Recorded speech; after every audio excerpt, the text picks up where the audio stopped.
எழுந்திருக்கலாம். Please stand up. பரிசுத்த வேதாகமத்திலிருந்து வசனத்தை வாசிக்க போறோம். பரிசுத்த வேதாகமம் மத்தேயு சுவிசேஷத்துல 2வது அதிகாரம்.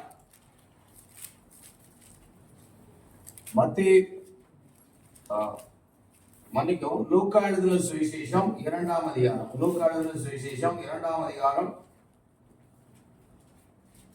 8வது வசனம் முதல்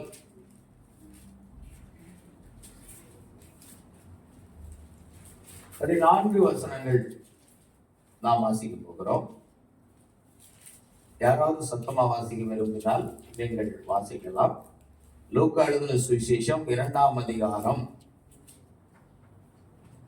8 முதல் 14 வசனங்களை நாம் யாராவது வாசிக்கலாம். அப்பொழுது அந்த நாட்டிலே மேய்ப்பர்கள் வயல்வெளியில் தங்கி ராத்திரியிலே தங்கள் மந்தையை காத்துக் கொண்டிருந்தார்கள். அவ்வேளையில் கர்த்தருடைய தூதன் அவர்களிடத்தில் வந்திருந்தான். கர்த்தருடைய மகிமை அவர்களை சுற்றிலும் பிரகாசித்தது. அவர்கள் மிகவும் பயந்தார்கள். தேவதூதன் அவர்களை நோக்கி, பயப்படாதீர்கள், இதோ எல்லா ஜனத்துக்கும் மிகுந்த சந்தோஷத்தை உண்டாக்கும் நற்செய்தியை உங்களுக்கு அறிவிக்கிறேன். இன்று கர்த்தராகி கிறிஸ்து என்னும் இரட்சகர் உங்களுக்கு தாவீதின் ஊரிலே பிறந்திருக்கிறார். பிள்ளைகளை துணிகளில் சுற்றி முன்னணியிலே கிடந்திருக்க கண்டீர்கள். இதுவே உங்களுக்கு அடையாளம் என்றார். அந்த சனமே பரமசேனையின் திரள் அந்த தூதனுடனே தோன்றி, உன்னதத்தில் இருக்கிற தேவனுக்கு மகிமையும் பூமியிலே சமாதானமும் மனுஷன் மேல் பிரியமும் உண்டாவதாக என்று சொல்லி தேவனை துதித்தார்கள்.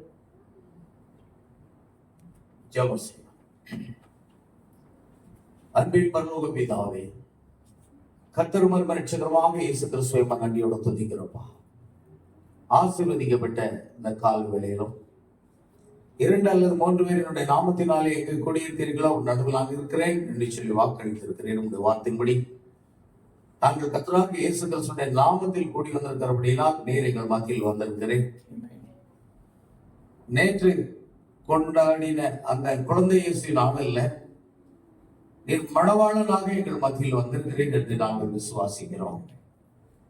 ஒரு குழந்தை இயேசுவை நாங்கள் கொண்டாட வரவில்லை, ஒரு மணவாளன இயேசு கிறிஸ்துவை கொண்டாடுவதற்காக வந்திருக்கிறோம். ஆண்டவரே, நீர் எங்கள் மத்தியில் இப்பொழுது அசைவாடி கொண்டிருக்கிறேன். வாசிக்கப்பட்ட வேத வசனங்களை எல்லாம் கர்த்தர் தாமே ஆசீர்வதித்து இந்த ஜீவனுள்ள வார்த்தைகளை கர்த்தர் எங்களுக்கு வெளிப்படுத்தினார். பேசுகிறவர் நீங்கள் அல்ல, பரிசுத்த ஆவி உங்களுக்கு பேசுவார் என்று சொன்ன வேத வாக்கியத்தின்படி கர்த்தராகிய இயேசு கிறிஸ்துவை நீர் அடியனுடைய நாவுகளை பிடித்துக் கொண்டு பரிசுத்த ஆவியினால் அபிஷேகித்து நீர் பேசும்படியாக ஜெபிக்கிறோம். அதை கேட்க போகிற ஒவ்வொருடைய பிள்ளைகளும் பொழுது விட்டு எரியத்தக்கதாக தேவனுடைய ஆசீர்வாதங்களை நிறைவாக கட்டளையிட வேண்டுமாய் ஜெபிக்கிறோம். உமது நாமம் மகிமைப்படட்டும். வாசிக்கப்பட்ட வேத வசனங்களை ஆசீர்வதித்தார்.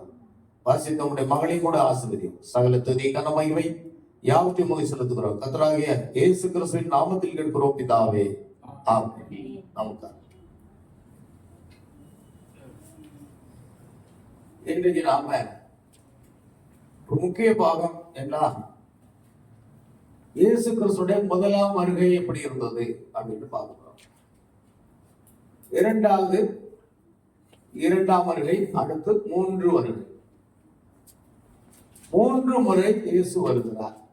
அதில் முதலாவது வந்த அந்த வருகை குறித்துதான் நாம் இப்பொழுது வாசிக்க கேட்டோம். அல்லேலூயா. பிரியமானவர்களே, மேய்ப்பர்கள் வயல்வெளியில் தங்கி மந்தையை மேய்த்து கொண்டிருந்தார்கள். மேய்ப்பனுடைய வேலையை செய்யணும்னா ரொம்ப கஷ்டம். ஏன்னா அங்கு வெயில் இருக்கலாம், மழை இருக்கலாம், பனி இருக்கலாம். ஆனா மேய்ப்பர்கள் மந்தை விட்டு விலகி தன்னுடைய வீட்டுல வந்து சொகுசாக வாழ முடியாது. அந்த ஆடுகள் கூடயே அல்லது அந்த மிருகங்கள் கூடயே அவர்கள் தங்கி இருந்து பாதுகாக்க வேண்டும். யோவானை குறித்து இயேசு சொன்னார், நீ என் ஆடுகளை மேய்ப்பாயாக. தாவீது ஆடுகளை மேய்க்கிறவனாக இருந்தார். கடைசி நாட்களில் கர்த்தர் ஆடுகளை மேய்க்கிறவர்களையும் மீன் பிடிக்கிறவர்களையும் வேட்டை ஆடுகிறவர்களையும் தான் தம்முடைய ஊழியக்காரர்களாக அவர் தேர்ந்து கொள்கிறாராம். நம்முடைய தீர்க்கதரிசி நிலையன்பரலாம் ஒரு வேட்டையாடக்கூடிய ஒரு நபராக இருந்தார். மீன்பிடித்தலிலும் அவருக்கு மிக ஈடுபாடு இருந்தது. அப்படிப்பட்ட நபரை தான் கர்த்தர் தெரிந்து கொண்டார்.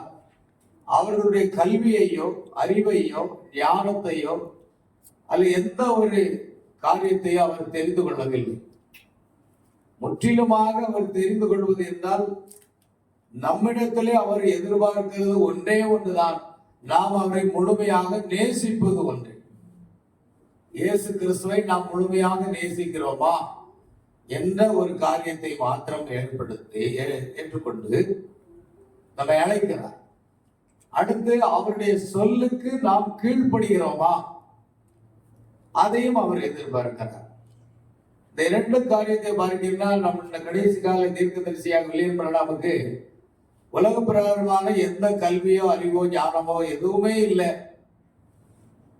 அவர் எந்த ஒரு தகுதியும் இல்லாத ஒரு நபர். அது மாத்திரமல்ல, அவர் வாழ்ந்த வாழ்க்கையும் ஒரு சாராயம் காட்சி விற்கக்கூடிய ஒரு குடும்பத்துல பிறந்து வளர்ந்ததுனால நண்பர்கள் கூட அவருக்கு கிடையாது. எல்லாரும் ஒதுக்கப்பட்ட ஒரு நிலையில வாழ்ந்தார். அப்படிப்பட்ட ஒரு நபரை, கல்வி இல்லாத அறிவு இல்லாத ஒரு நபரை தான் கர்த்தர் தெரிந்து கொண்டார். ஆனால் அவர் எல்லா தேவ வார்த்தைக்கும் கீழ்ப்படுகிற ஒரு நபராக அதை தெரிந்து கொண்டார். ஏனென்றால் பலியை பார்க்கிலும் கீழ்ப்படிதலும் ஆட்டுக்கடங்களின் நினைத்தை பார்க்கிலும் செவி கொடுத்தலும் உத்தமம் என்று வேதம் சொல்லுகிறது.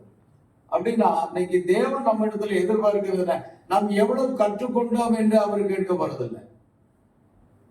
சுமார் 1200 செய்திகளை சகோதரன் பிரணாம் பிரசங்கித்திருக்கிறார். உங்களுக்கு எத்தனை செய்தி தெரியும் என்பது அல்ல, இல்லை எத்தனை செய்தியை கற்றுக்கொண்டீர்கள் என்பது அல்ல. தேவன் எதை எதிர்பார்க்கிறார் என்றால், நாம் எவ்வளவு கற்றுக்கொண்டிருக்கிறோமோ அதற்கு உண்மையாக இருக்கிறோமா என்றுதான் அவர் தேடுகிறார். செய்தியை எந்த அளவுக்கு அறிந்திருக்கிறோம் என்றல்ல, அறிந்தவைகளுக்கு உண்மையாக வாழ்கிறோமா என்பதை தான் தேவன் பார்க்கிறார். எல்லா செய்தி எனக்கு தெரியும் என்று மேன்மை பாராட்டுவதனால் ஒன்றுமில்லை, நாம் அறிந்த அளவுக்கு உண்மை உள்ளவர்களாகவும் கீழ்ப்படிதல் உள்ளவர்களாகவும் அந்த செய்தியின்படி வாழ்கிறவர்களாக இருக்க வேண்டும் என்றுதான் தேவன் விரும்புகிறார். மற்றதை அவர் பார்த்துக் கொள்வார். மற்றதை குறித்து நாம் கவலைப்பட வேண்டிய அவசியம் இல்லை. நாம் அறிந்த அளவுக்கு உண்மையாக இருக்கிறோமா? பொதுவாக நான் சொல்லுகிறேன், பெந்தகோஸ்தே சபையிலே நான் ஒரு உதவி ஊழியக்காரன் மும்பையில ஒரு சபையில் இருந்தேன். ஒரு ஆவிக்குரிய பெந்தகோஸ்தே சபையில சுவிசேஷ ஒளிகளை எல்லாம் தெரு தெருவாக நின்று மைக்கு பிடிச்சு பிரசங்கம் பண்ணின காலங்கள் உண்டு. என்ன அப்படின்னு சொன்னா, அவர்களுக்கு நாம் அறிந்திருக்கிற அளவுக்கு சத்தியம் தெரியவில்லை என்றாலும், இந்த காலத்துக்குரிய தீர்க்கதரிசி யார் என்று தெரியவில்லை என்றாலும், அவர்கள் அறிந்த அளவுக்கு உண்மை உள்ளவர்களாக, பக்தி உள்ளவர்களாக, ஜெப வீரர்களாக காணப்படுவதுதான் மேன்மையானது என்று நான் கருதுகிறேன். அதனால்தான் சகோதரன் பிரணாம் சொல்றாரு, இந்த பெந்தகோஸ்தினர் ஒரே தேவனை புரிந்து கொள்ளல, திரித்துவம் என்று சொல்லுகிறார். உண்மையான ஞானஸ்தானம் கர்த்தராகிய இயேசு கிறிஸ்துவின் நாமத்தினாலே என்பதை அவர்கள் புரிந்து கொள்ளல. அவர்கள் பிதாகுமாரன் பரிசுத்த ஆவியின் என்ற பட்டப்பெயரில் ஞானஸ்தானம் கொடுக்கிறார்கள். இன்னும் சர்ப்பத்தின் வித்து போன்ற காரியங்கள் எதையுமே அவர்கள் கற்றுக்கொள்ளவில்லை. ஆனால் ஒன்று, அதற்காக அவர்கள் ரட்சிக்கப்படவில்லை என்று நீங்கள் சொல்ல வேண்டாம் என்று அவர் கூறுகிறார். நாம என்ன செய்யறோம், நமக்கு எல்லாம் தெரிஞ்சோன்னா அவங்கள ஓரம் கட்டிடுறோம். ஆனா பைபிள் கூட அவங்கள ஓரம் கட்டல. கடைசி நாட்களிலே இரண்டாவது உயிர்த்தெழுதலில் வரும் பொழுது, முதலாம் உயிர்த்தெழுதலில் பங்குள்ளவன் பாக்கியவானும் பரிசுத்தவானுமாய் இருக்கிறான். அது மணவாட்டியினுடைய உயிர்த்தெழுதல். ஆனால் கடைசி உயிர்த்தெழுதல் வருது பாருங்க, அந்த கடைசி உயிர்த்தெழுதல்ல மரித்தோராகிய சிறியோர் பெரியோர் எல்லாரும் எழுந்திருந்து ஆட்டுக்குட்டியார் சிங்காசனத்துக்கு முன்பாக இருப்பார்கள். அப்பொழுதே வாருங்கள், அதாவது இரண்டாக தேவன் பிரிக்கிறார். ஒன்று செம்மறியாடுகள், இன்னொன்று வெள்ளாடுகள். செம்மறி ஆடுகளையும் வெள்ளாடுகளையும் பிரிக்கிறது போல இரண்டாக பிரித்து சொல்வாரா. அன்னைக்கு இருக்கிறவர்கள் யாரா இருப்பாங்கன்னா, புத்தி இல்லாத கன்னிகள் உபத்திரவ காலத்துக்குள் சென்று சுத்திகரிக்கப்பட்டு தன் தவறை உணர்ந்து அவர்கள் மனம் திரும்பினவர்களாக இருப்பார்கள். அவர்களை பார்த்துதான் கர்த்தர் சொல்கிறார், வாருங்கள் என் பிதாவினால் ஆசீர்வதிக்கப்பட்டவர்களை உலக தோற்றம் முதல் உங்களுக்காக ஆயத்தம் பண்ணியிருக்கிறவர்களை சுதந்திரித்துக் கொள்ளுங்கள் என்று சொன்னார்கள். இது மனவட்டி அல்ல. இது சொல்ல போனால் ஆவிக்குரிய பெந்தகோஸ்து ரீதியான ரட்சிக்கப்பட்ட அந்த புத்தி இல்லாத கன்னிகள் தான் அவர்கள். அப்படியானால் தீர்க்கதரிசி சொல்லுகிற பிரகாரமாக பைபிளிலோ அவர்களுக்கு ஒரு மேன்மையான காரியத்தை கர்த்தர் வைத்திருக்கிறார். புரிகிறதா? நிச்சயமாக அவர்களுக்கு மேன்மையான ஒரு காரியத்தை வைத்திருக்கிறார். ஆகையால் உங்கள் சகோதரில் ஒருவனையும் நீங்கள் அற்பமாய் எண்ணாதிருப்பீர்களாக. யாரையும் நம்ம அற்பமாய் எண்ணக்கூடாது.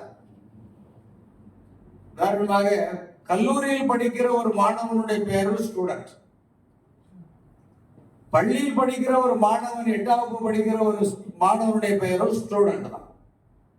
அவரும் ஸ்டூடெண்ட் தான், இவரும் ஸ்டூடெண்ட் தான். ஆனா கல்வியினுடைய வளர்ச்சி வேறு. ஆனால் இவர் ஒரு நாள் அந்த இடத்துக்கு வருவார். அந்த கல்லூரிக்கு அவர் ஒரு நாள் சென்று, அந்த ஸ்டூடெண்ட் என்ற வார்த்தை மாறப்போவதில்லை. அதே போல நாம் 90 வயது ஆனாலும் மனவாட்டி தான், 20 வயது ஆனாலும் மனவாட்டி தான். தேவன் அதுல எந்த குறைபாடும் வைக்க போறதில்லை. அதிகம் சத்தியம் தெரிந்தவர்கள் மாத்திரமே மனவாட்டி என்றும், இன்னும் முழுமையாக சத்தியத்தை கற்றுக்கொண்டு வருகிறவர்களை மனவாட்டி அல்ல என்று தேவன் ஒருபோதும் சொல்ல மாட்டார். ஆமென். அல்லேலூயா. நமக்கு எத்தனையோ பிள்ளைகள் இருப்பாங்க. மூத்த மகனும் மகன்தான், கடைசி மகனும் மகன்தான். மூத்த மகனும் மகன்தான், கடைசி மகளும் மகள்தான். அதுல எந்த வேறுபாடையும் நம்ம காட்ட முடியாது. அதே வேறுதான் ஆண்டவராக இயேசு. நாம் அதிகமா கற்றுக்கொண்டாலும் மனவாட்டிதான், குறைவாக கற்றுக்கொண்டாலும் மனவாட்டிதான். தேவன் அதை பார்க்கிறதில்லை. நம்முடைய உத்தமமான ஜீவியத்தை பார்க்கிறார், உத்தமமான வாழ்க்கையை பார்க்கிறார். எந்த அளவுக்கு சத்தியத்தை அறிந்திருக்கிறோமோ அந்த அளவுக்கு நாம் அதற்கு கீழ்ப்படிந்து வாழ்கிறோமா என்பது மிக முக்கியமானது. அல்லேலூயா. சரி, கவனிங்க. அதனால உங்கள் சகோதரர்கள் ஒருவனை அற்பமாக எண்ணாதீர்களாக. அப்படினால் அந்த புத்தி இல்லாத கனிகளும் தேவனுடைய ராஜ்யத்துக்கு வருகிறார்கள். மனவாட்டியும் உயிரோடு இருந்து எடுத்துக்கொள்ளப்பட்டு கர்த்தரோடு கூட இருக்கிறார்கள். ஒரு சிறு வித்தியாசம், மனவாட்டி இயேசு கிறிஸ்துவோடு கூட 1000 வருஷம் அரசாட்சி செய்வார்கள். இந்த 1000 வருஷம் அரசாட்சி முடிவு வரைக்கும் மரித்தவர்களாகி மற்றவர்கள் உயிரோடு எழுந்திருக்கவில்லை. அப்படின்னா அந்த மனவாட்டி, அதாவது முன்குறிக்கப்பட்ட மனவாட்டி அப்போஸ்தலர் காலம் முதற்கொண்டு இந்த கடைசி லவோதிக்கேயா சபையின் காலத்து வரைக்கும் தூதர்களுடைய செய்தியை கேட்டவர்கள் அத்தனை பேரும் மனவாட்டியுடைய ஸ்தானத்துல வந்துருவாங்க. ஆனா உபத்திரவ காலத்துக்குள்ள செல்லக்கூடிய அந்த புத்தி இல்லாத கனிகள் மனவாட்டிக்கிற ஸ்தானத்தை மட்டும் அவர்களுக்கு அது கிடைக்காது. அவ்வளவுதான். மற்றபடி 2 சாராருக்குமே தேவன் பிரத்யேகமான காரியத்தை பரலோகத்தில் வைத்திருக்கிறார். ஆகையால் காலத்துக்கு முன்பாகவே யாதொன்றை குறித்தும் நீங்கள் தீர்ப்பு சொல்லாதீர்கள் என்று இயேசு சொன்னார். நம்ம யாரையும் என்ன செய்யக்கூடாது, நீ நரகத்துக்கு தான் போவ, நீ எடுத்துக்கொள்ளப்படுதல வரமாட்ட அப்படின்னு நம்ம யாரையும் சொல்ல முடியாது. அல்லேலூயா. ஏன்னா காணாமல் போன ஆடுகளை தான் அவர் தேடி கண்டுபிடிச்சு. ஆனா தேவன் தம்மை எளிமையாக வெளிப்படுத்தி கொண்டு வருகிறார். அவர் எப்பொழுதுமே எப்படி வெளிப்படுத்துகிறாரா? எளிமையாக வெளிப்படுத்துகிறார். இதை கண்டுகொள்றது கொஞ்சம் கஷ்டமான காரியம் தான். இப்ப தீர்க்கதரிசி அருமையாக இங்கு விளக்குகிறார். ஏன் இந்த மேய்ப்பர்களுக்கு அவர் தம்மை வெளிப்படுத்த வேண்டும்? மேய்ப்பர்களுடைய குணாதிசயம் என்னன்னா, ஒரு நல்ல மேய்ப்பன் தன் ஆடுகளுக்காக இணைத்து கொடுக்கிறான், தன் ஜீவனை கொடுக்கிறான். இயேசு சொன்னார், நானே நல்ல மேய்ப்பன், நான் என் ஆடுகளுக்காக ஜீவனை கொடுக்கிறேன். அதே போல இன்றைக்கு சிறு சபையை மேய்க்கக்கூடிய ஒரு மேய்ப்பன் தன் ஆடுகளுக்காக பரிதவிக்கிறார். தன் ஜீவனையே கொடுக்கக்கூடிய அளவுக்கு தியாகம் உள்ளவர்களாக இருக்கிறவர்களை தான் தேவன் அழைக்கிறார். சொல்ல போனால் ஆடுகளை வனாந்தரத்தில் மேய்த்து கொண்டிருந்த அந்த தாவீதை நாம பார்க்கிறோம். எந்த ஒரு கல்வி ஞானமோ இல்லை. உடன் பிறந்த 8 பேர்களில் இவன் ஒருவன் மாத்திரம்தான், நீ ஆடு மேய்க்கத்தான் லாய்க்கு, மாடு மேய்க்கத்தான் லாய்க்கு, உனக்கு கல்வி மண்டையில ஏறாதுன்னு அவனை விரட்டி அடிச்சிட்டாங்க. ஆனா அங்கு அவன் என்ன செய்தான்? தேவனோடு தனித்து இருந்தான். தேவனிடத்தில் அநேக காரியங்களை கற்றுக்கொண்டிருந்தான். அதுதான் பைபிள் காலேஜ். பைபிள் காலேஜ்னா கேம்பிரிட்ஜ் பைபிள் காலேஜ் இல்லை. இயேசு சொன்னார், ஒருவன் எதையாவது கற்றுக்கொள்ள விரும்பினால் அவனிடத்தில் வந்து என்னிடத்தில் என் நுகத்தை ஏற்றுக்கொண்டு என்னிடத்தில் கற்றுக்கொள்ள கிடவன் சொன்னார். இதுதான் உண்மையான ஒரு கற்றுக்கொள்ளுதல். பாருங்க, அந்த தாவீது வனாந்தரத்தில் ஆடுகளை வைத்துக் கொண்டிருந்த பொழுது ஒரு முறை ஒரு கரடி வந்தது. ஆடுகளை பீறி போடாதபடிக்கு அதை பாய்ந்து அதை கொன்று ஆடுகளை காப்பாற்றினான். அதே போன்று ஒரு முறை ஒரு சிங்கம் வந்தது. அதன் தாடையை கிழித்து கொன்று தன்னுடைய ஆடுகளை காப்பாற்றினான். இப்படிப்பட்டவர்களை தான் தேவன் மேய்ப்பராக தெரிந்து கொண்டிருக்கிறார். அவர்களுக்கு தான் தேவன் தம்மை வெளிப்படுத்துகிறார். உலக பிரகாரமான கல்வி, அறிவு, ஞானம் அல்ல. உலக ஞானம் தேவனுக்கு முன்பாக என்னவாக இருக்கிறது? பைத்தியமாக இருக்கிறது. ஆகினால் பிரியமானவர்களே, தாவீதை கர்த்தர் அவர் தெரிந்து கொண்டு அவருடைய ராஜாவாக்குறார். ஏன் ராஜாவாக்குறார்னா, இவன் இவ்வளவு ஆடுகளையும் பாதுகாப்பாக அதை மேய்த்து அதை போஷித்து அதை வழிநடத்தக்கூடியவன் தான் இந்த தேசத்தையும் போஷித்து காப்பாற்றி வழிநடத்த முடியும் என்ற ஒரு காரியத்தை அவனில் கண்டார். மந்தையை மேய்க்கிறவர்கள் மந்தைக்கு மாதிரியாக இருக்க வேண்டும் என்று பேர் எழுதுகிறார். மந்தையை மேய்க்கிற இந்த மேய்ப்பர்கள் ஒரு சிறு கூட்டத்தை, ஒரு சிறு குழுவுக்கு மேய்ப்பராக இருக்கிறவர்கள் அவர்களை சரியாக வார்த்தையினால் போஷித்து சரியாக வழிநடத்த வேண்டும். அப்படிப்பட்டவர்களை தான் தேவன் மேய்ப்பராக தேர்ந்தெடுக்கிறார். இப்பொழுது மந்தை வழியிலே இவர்கள் ஆடுகளை மேய்த்துக் கொண்டிருக்கிற இந்த நேரத்தில் நீங்க பாத்தீங்கன்னா அந்த மந்தையோட இவர்களும் படுத்துக் கொள்வார்கள். அந்த ஆடுகள் இடுகிற சாணம், அதையெல்லாம் அந்த கழிவுகள், இதனுடைய நாற்றத்துக்கு மத்தியிலே அவர்கள் படுத்துக் கொள்வார்கள். அவர்கள் குளிர், பனி, வெயில் எல்லாவற்றையும் கற்று எல்லாவற்றையும் அந்த ஆடுகளுக்காக தியாகம் செய்தவர்களாக இருந்தார்கள். அதனால்தான் இயேசு கிறிஸ்து நானே நல்ல மேய்ப்பன் என்று சொன்னதுனால அவர் எங்க வந்து பிறந்தாரு? மாட்டு கொட்டகையில் வந்து பிறந்தார். அவர் ஞானிகளுக்கும் கல்விமார்களுக்கும் தன்னை வெளிப்படுத்தல. யாருக்கு வெளிப்படுத்தினாரு? பாலகருக்கு தன்னை வெளிப்படுத்தினார். அதே போன்று இந்த ஒவ்வொரு காலகட்டத்திலும் தேவன் எளிமையானவர்களுக்கு மாத்திரமே தம்மை வெளிப்படுத்துகிறார். அதனால இந்த மேய்ப்பர்களை பாருங்க, திடீரென்று அவ்வேளையில் கர்த்தருடைய தூதன் அவரிடத்தில் வந்து நின்றார். கர்த்தருடைய மகிமை அவர்களை சுற்றிலும் பிரகாசித்தது. அவர்கள் மிகவும் பயந்தார்கள். தேவதூதன் அவர்களை நோக்கி, பயப்படாதீர்கள், இதோ எல்லா ஜனத்துக்கும் மிகுந்த ஒரு சந்தோஷத்தை உண்டாக்குற நற்செய்தி உங்களுக்கு அறிவிக்கிறேன். இன்று கர்த்தராகிய கிறிஸ்து என்னும் ரட்சகர் தாவீதின் ஊரிலே உங்களுக்கு பிறந்திருக்கிறார். இது இயேசு கிறிஸ்துடைய முதலாம் வருகை. முதலாம் வருகை கல்வாரி சிலுவையில இருந்து ஆரம்பிக்கல, மாட்டு கொட்டகையில குழந்தையா பிறந்ததுல இருந்து ஆரம்பிக்கிறது. இன்று கர்த்தராகிய கிறிஸ்து என்னும் ரட்சகர் தாவீதின் ஊரிலே வந்திருக்கிறார். அல்லேலூயா. அப்ப இந்த ரகசியம் யாருக்கு வெளிப்பட்டது அப்படின்னா, எளிமையாக இருக்கிற அந்த மந்த மேயர்களுக்கு. அந்த மந்த மேய்ப்பர்களுக்கு அந்த ஆடுகளை காப்பதற்காக குளிரிலும் பனியிலும் வெயிலிலும் அவர்கள் பாடுகளை அனுபவித்தது மாத்திரமல்ல, அந்த ஆட்டு கழிவுக்கு மத்தியில படுத்து அதனுடைய நாட்டத்தையும் கூட அவர்கள் பழகி போச்சு. அதனாலதான் மாட்டு கொட்டகையில அந்த மாட்டினுடைய கழிவுக்கு மத்தியில பிறந்த இயேசு கிறிஸ்துவை குறித்து ஒரு வெளிப்பாடு அந்த மந்தை மேய்ப்பர்களுக்கு கிடைக்கிறது. அவர்கள் வந்து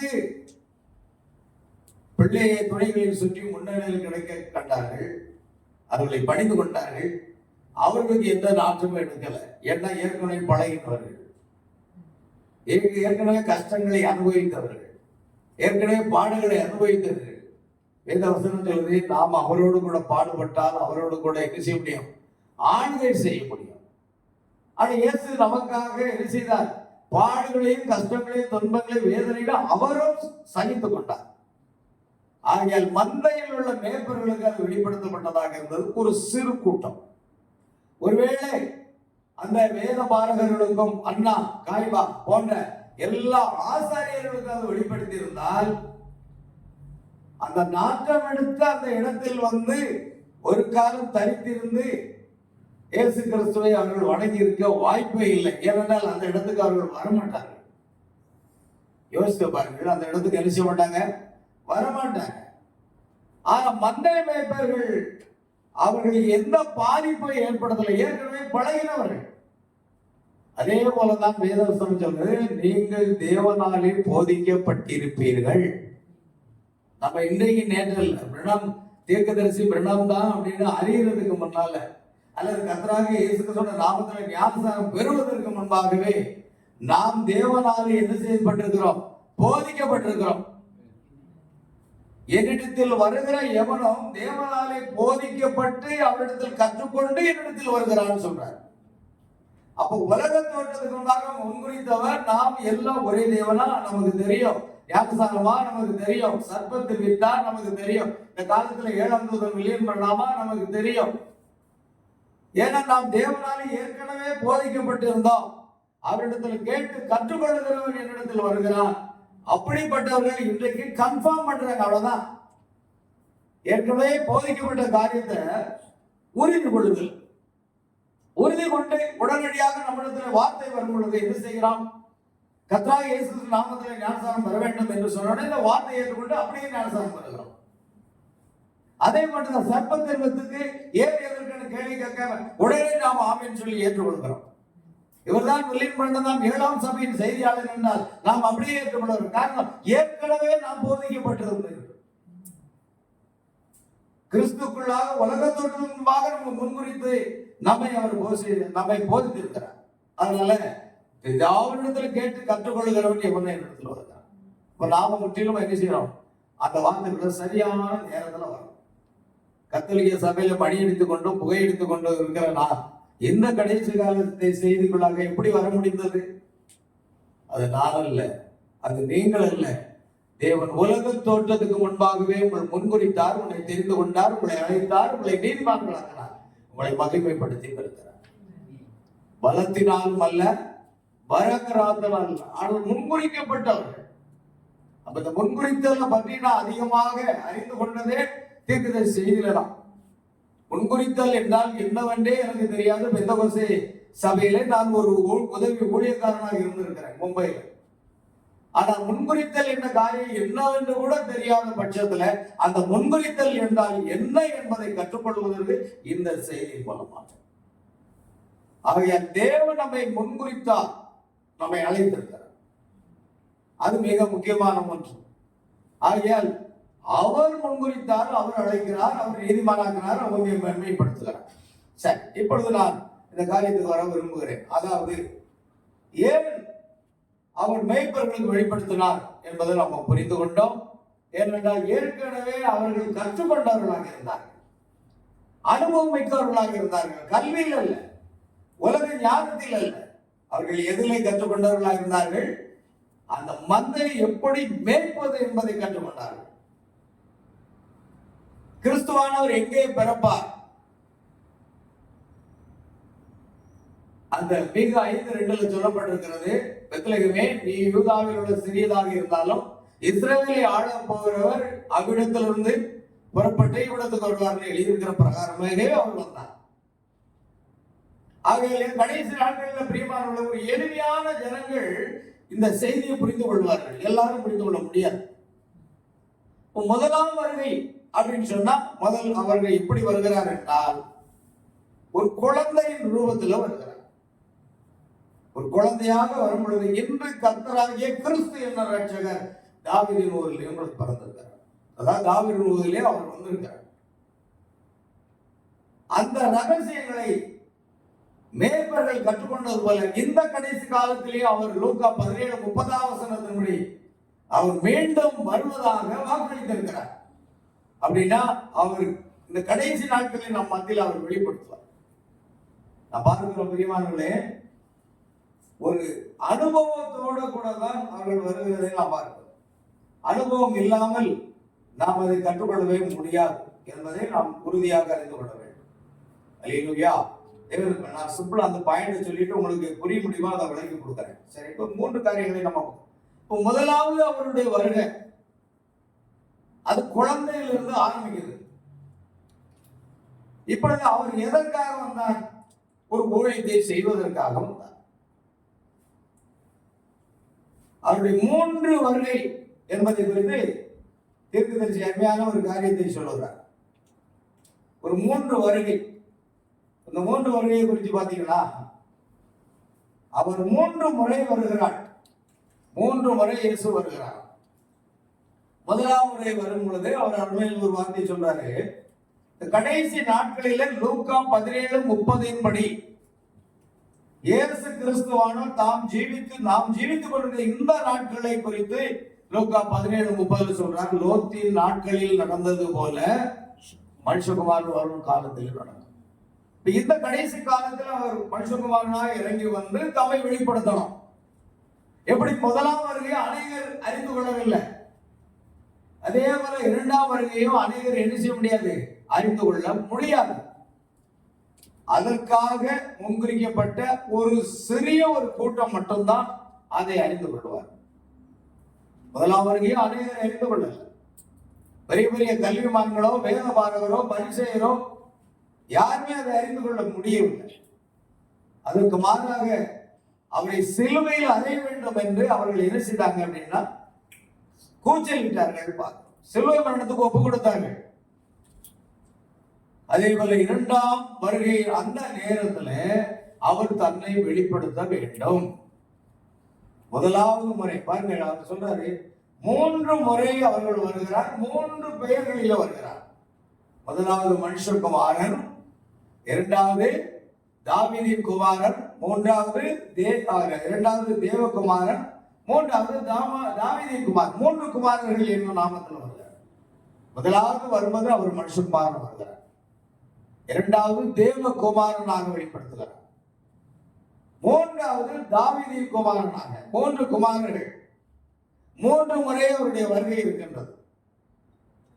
நாம் இப்பொழுது எந்த காலத்தில் வாழ்ந்து கொண்டிருக்கிறோம், இப்பொழுது எந்த வேத வாக்கியங்கள் நிறைவேறிக் கொண்டிருக்கிறது என்பதை நாம் என்ன செய்ய வேண்டும், அறிந்து கொள்வது நித்திய ஜீவன். ஒன்றான மேய்த்தவனாகி உண்மையும் நீர் அன்புள்ளவராக இயேசு கிறிஸ்துவை அறிவது நித்திய ஜீவன். அப்ப இந்த காலத்தையும் காலத்தின் செய்தியை நாம என்ன செய்யணும், அடையாளம் கண்டுபிடிக்கணும். காலத்தையும் அதன் செய்தியை நம்ம அடையாளம் கண்டுபிடிக்கிறது முக்கியம். இப்போ 3 முறை அவர் வருகிறார் என்று பார்க்கிறோம். முதலாவது அவர் மனுஷகுமாரனா வந்தார். இயேசு மனுஷகுமாரன் தான் தீர்க்கதரிசி, நம்ம எல்லாத்துக்கும் தெரியும். எசேக்கியேல் 2ஆம் அதிகாரத்தில் இருக்கிறது 1ஆம் வசனத்துல, மனுபுத்திரனே நீ எழுந்து கால் ஊன்றி நில். மனுபுத்திரன் என்றால் சன் ஆஃப் மேன். மனுஷகுமாரனே நீ எழுந்து கால் ஊன்றி நில், நான் உன்னோடு பேச போகிறேன். அப்படியானால் மனுஷகுமாரன் என்ற வார்த்தைக்கு என்ன அர்த்தம்னா தீர்க்கதரிசி என்ற அர்த்தம். மனுஷகுமாரன் என்றால் என்ன, தீர்க்கதரிசி. அதான் சன் ஆஃப் மேன். அவர் மனுஷகுமாரனாக வருகிறார். குழந்தையாகவே வந்துட்டாரு.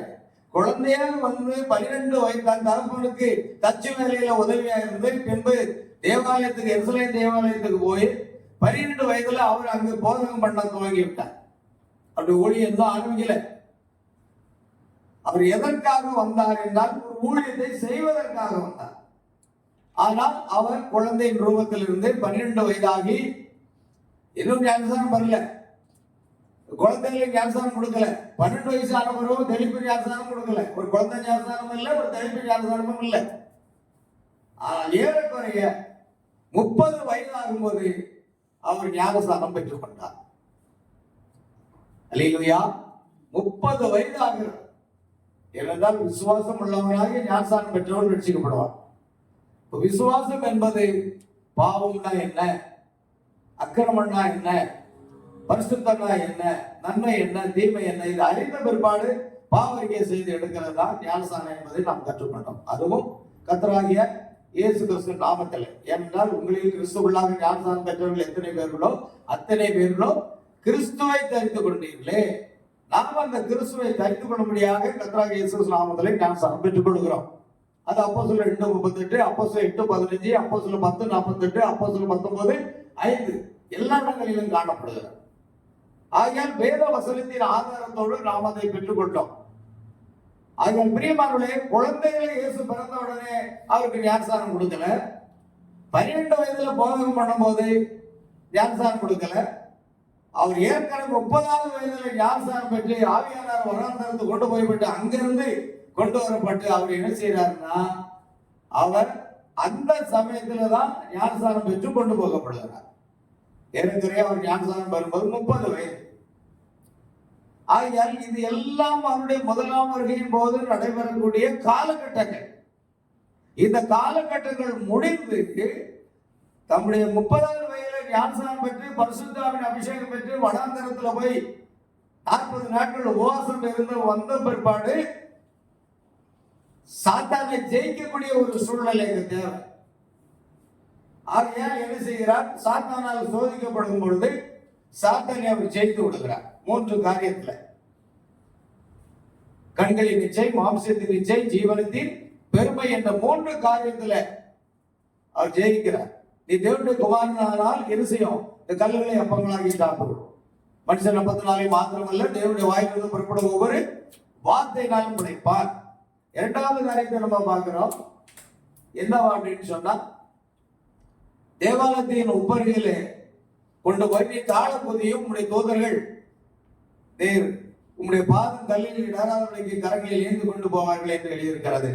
உன் தேவனாகிய கர்த்தரை பரீட்சை பாராதிருப்பாயா. 2வது. 3வது, என்னுடைய கால்களில் விழுந்து பணிந்து கொண்டால் உயர்ந்த மலையில கொண்டு போய் இந்த எல்லாத்தையும் காண்பித்து என் கால்களில் விழுந்து பணிந்து கொண்டால் இந்த இதை உமக்கு தருவேன், உலகத்தை ராஜ்யத்தை தருவேன். இயேசு சொன்னார், அப்பால போய் சாத்தானே, உன் தேவனாகிய கர்த்தரை பணிந்து கொண்டு ஒருவருக்கே ஆராதனை செய்வாயா. அல்லேலூயா. அப்ப பாருங்க, இந்த 3 சோதனைகளையும் இயேசு ஜெயிச்சுட்டார். அதனாலதான் நமக்கு அவர் என்ன போதிக்கிறார்?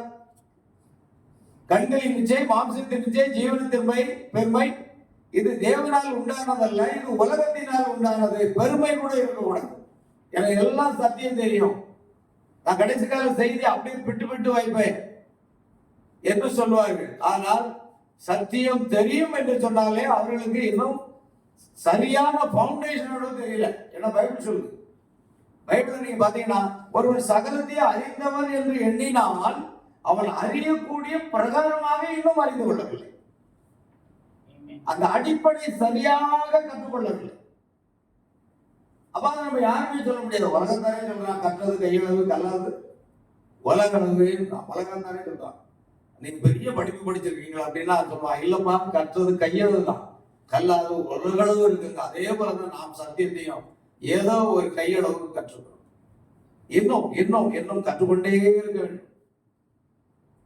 அவரை அறிகிற அறிவின் மேன்மைக்காக நான் எல்லாவற்றையும் நஷ்டம் என்று குப்பை என்று கருதுகிறேன் சொல்லி பவுல் சொன்னதுல அவரை அறிய வேண்டும், இன்னும் வளர்ச்சி அடையணும் நம்ம ஆவிக்குரிய வாழ்க்கையில.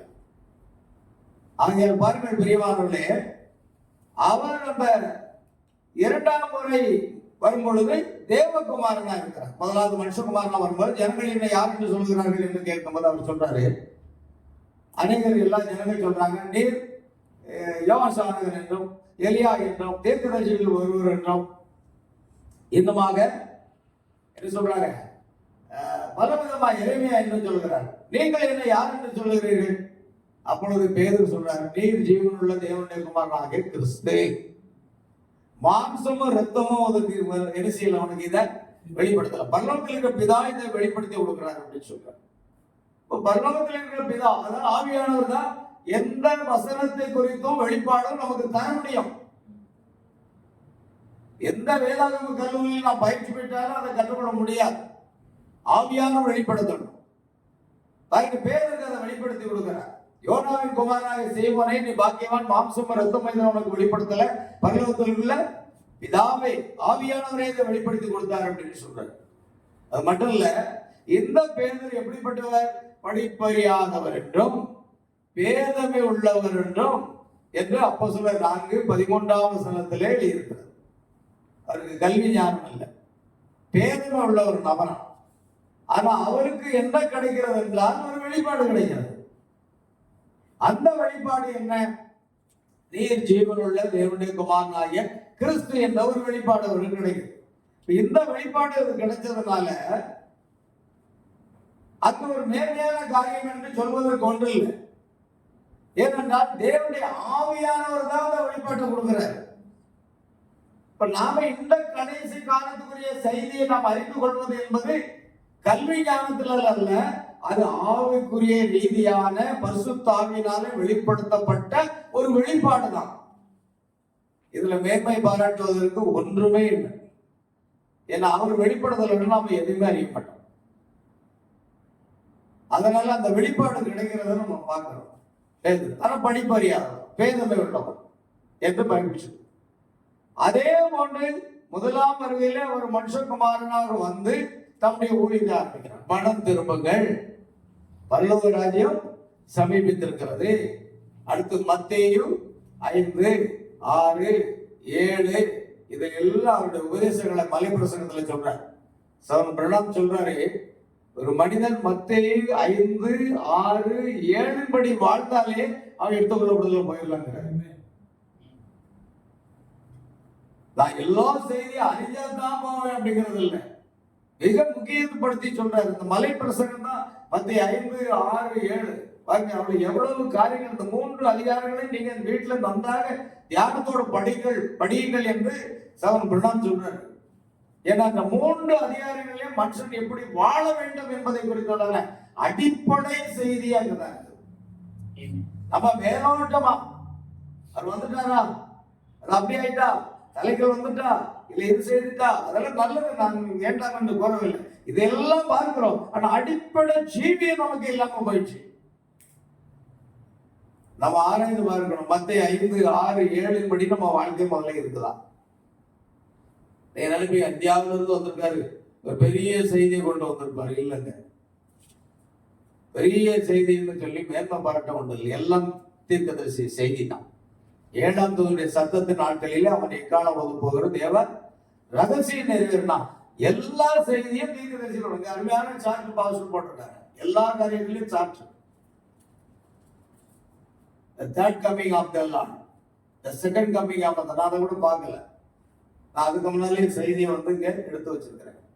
ஆனா பாஸ்ட் பார்த்தீங்கன்னா the first coming of the Lord பாருங்க, முதலாம் வருகை போட்டு, 2ஆம் வருகை the second coming of the Lord, அடுத்து 3ஆவது the third coming of the Lord. 3 வருகையில எப்படி இருக்கும் அப்படின்னு சொல்லி அருமையான ஒரு சார்ட் அங்க போட்டிருக்கிறாங்க. அதே நம்ம தியானித்தாலே நிறைய காரியங்களை கற்றுக்கொள்ளலாம். ஆனா இப்படி ஒரு சார்ட் இருக்குன்னு எனக்கு தெரியாது.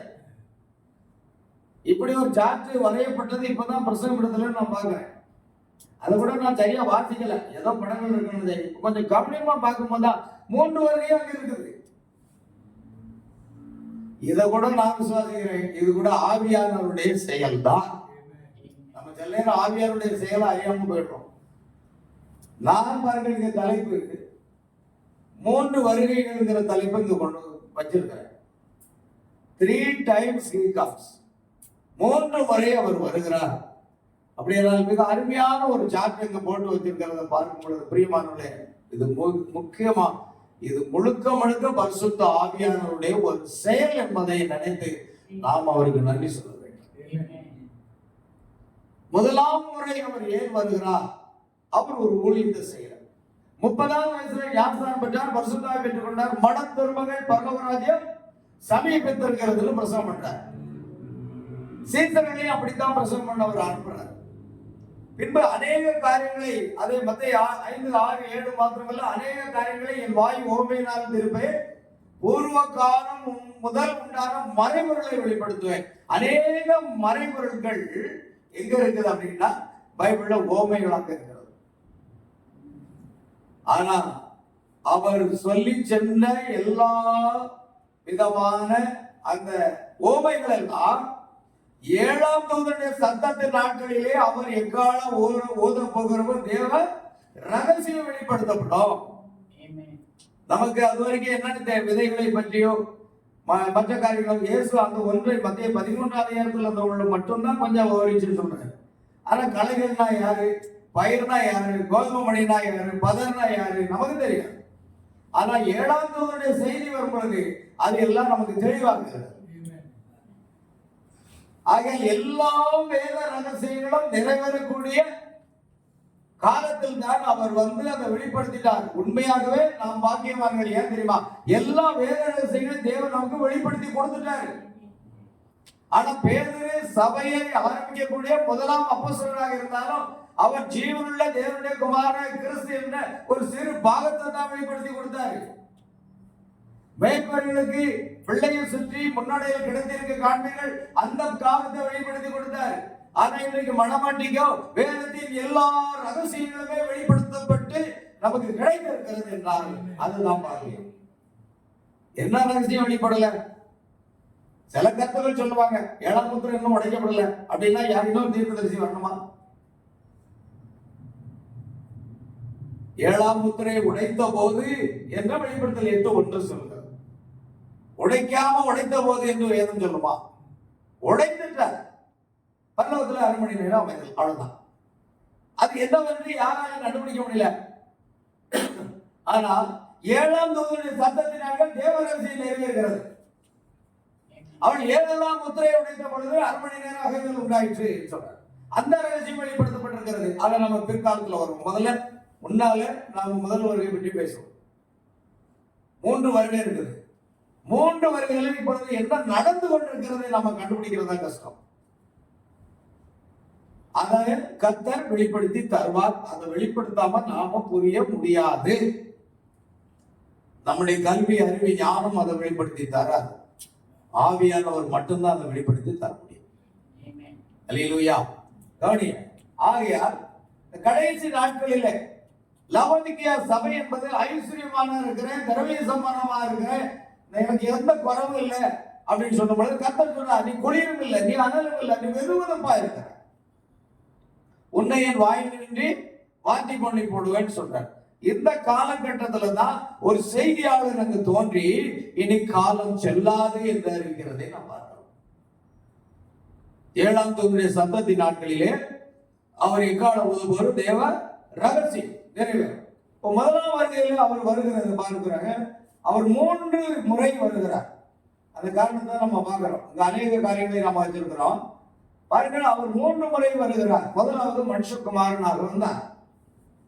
2வது ரோமர் 1:5 வசனத்தின்படி அவரை வாசிங்க. ரோமர் 1:5 வாசிப்போம். யாராவது எடுத்தா வாசிங்க.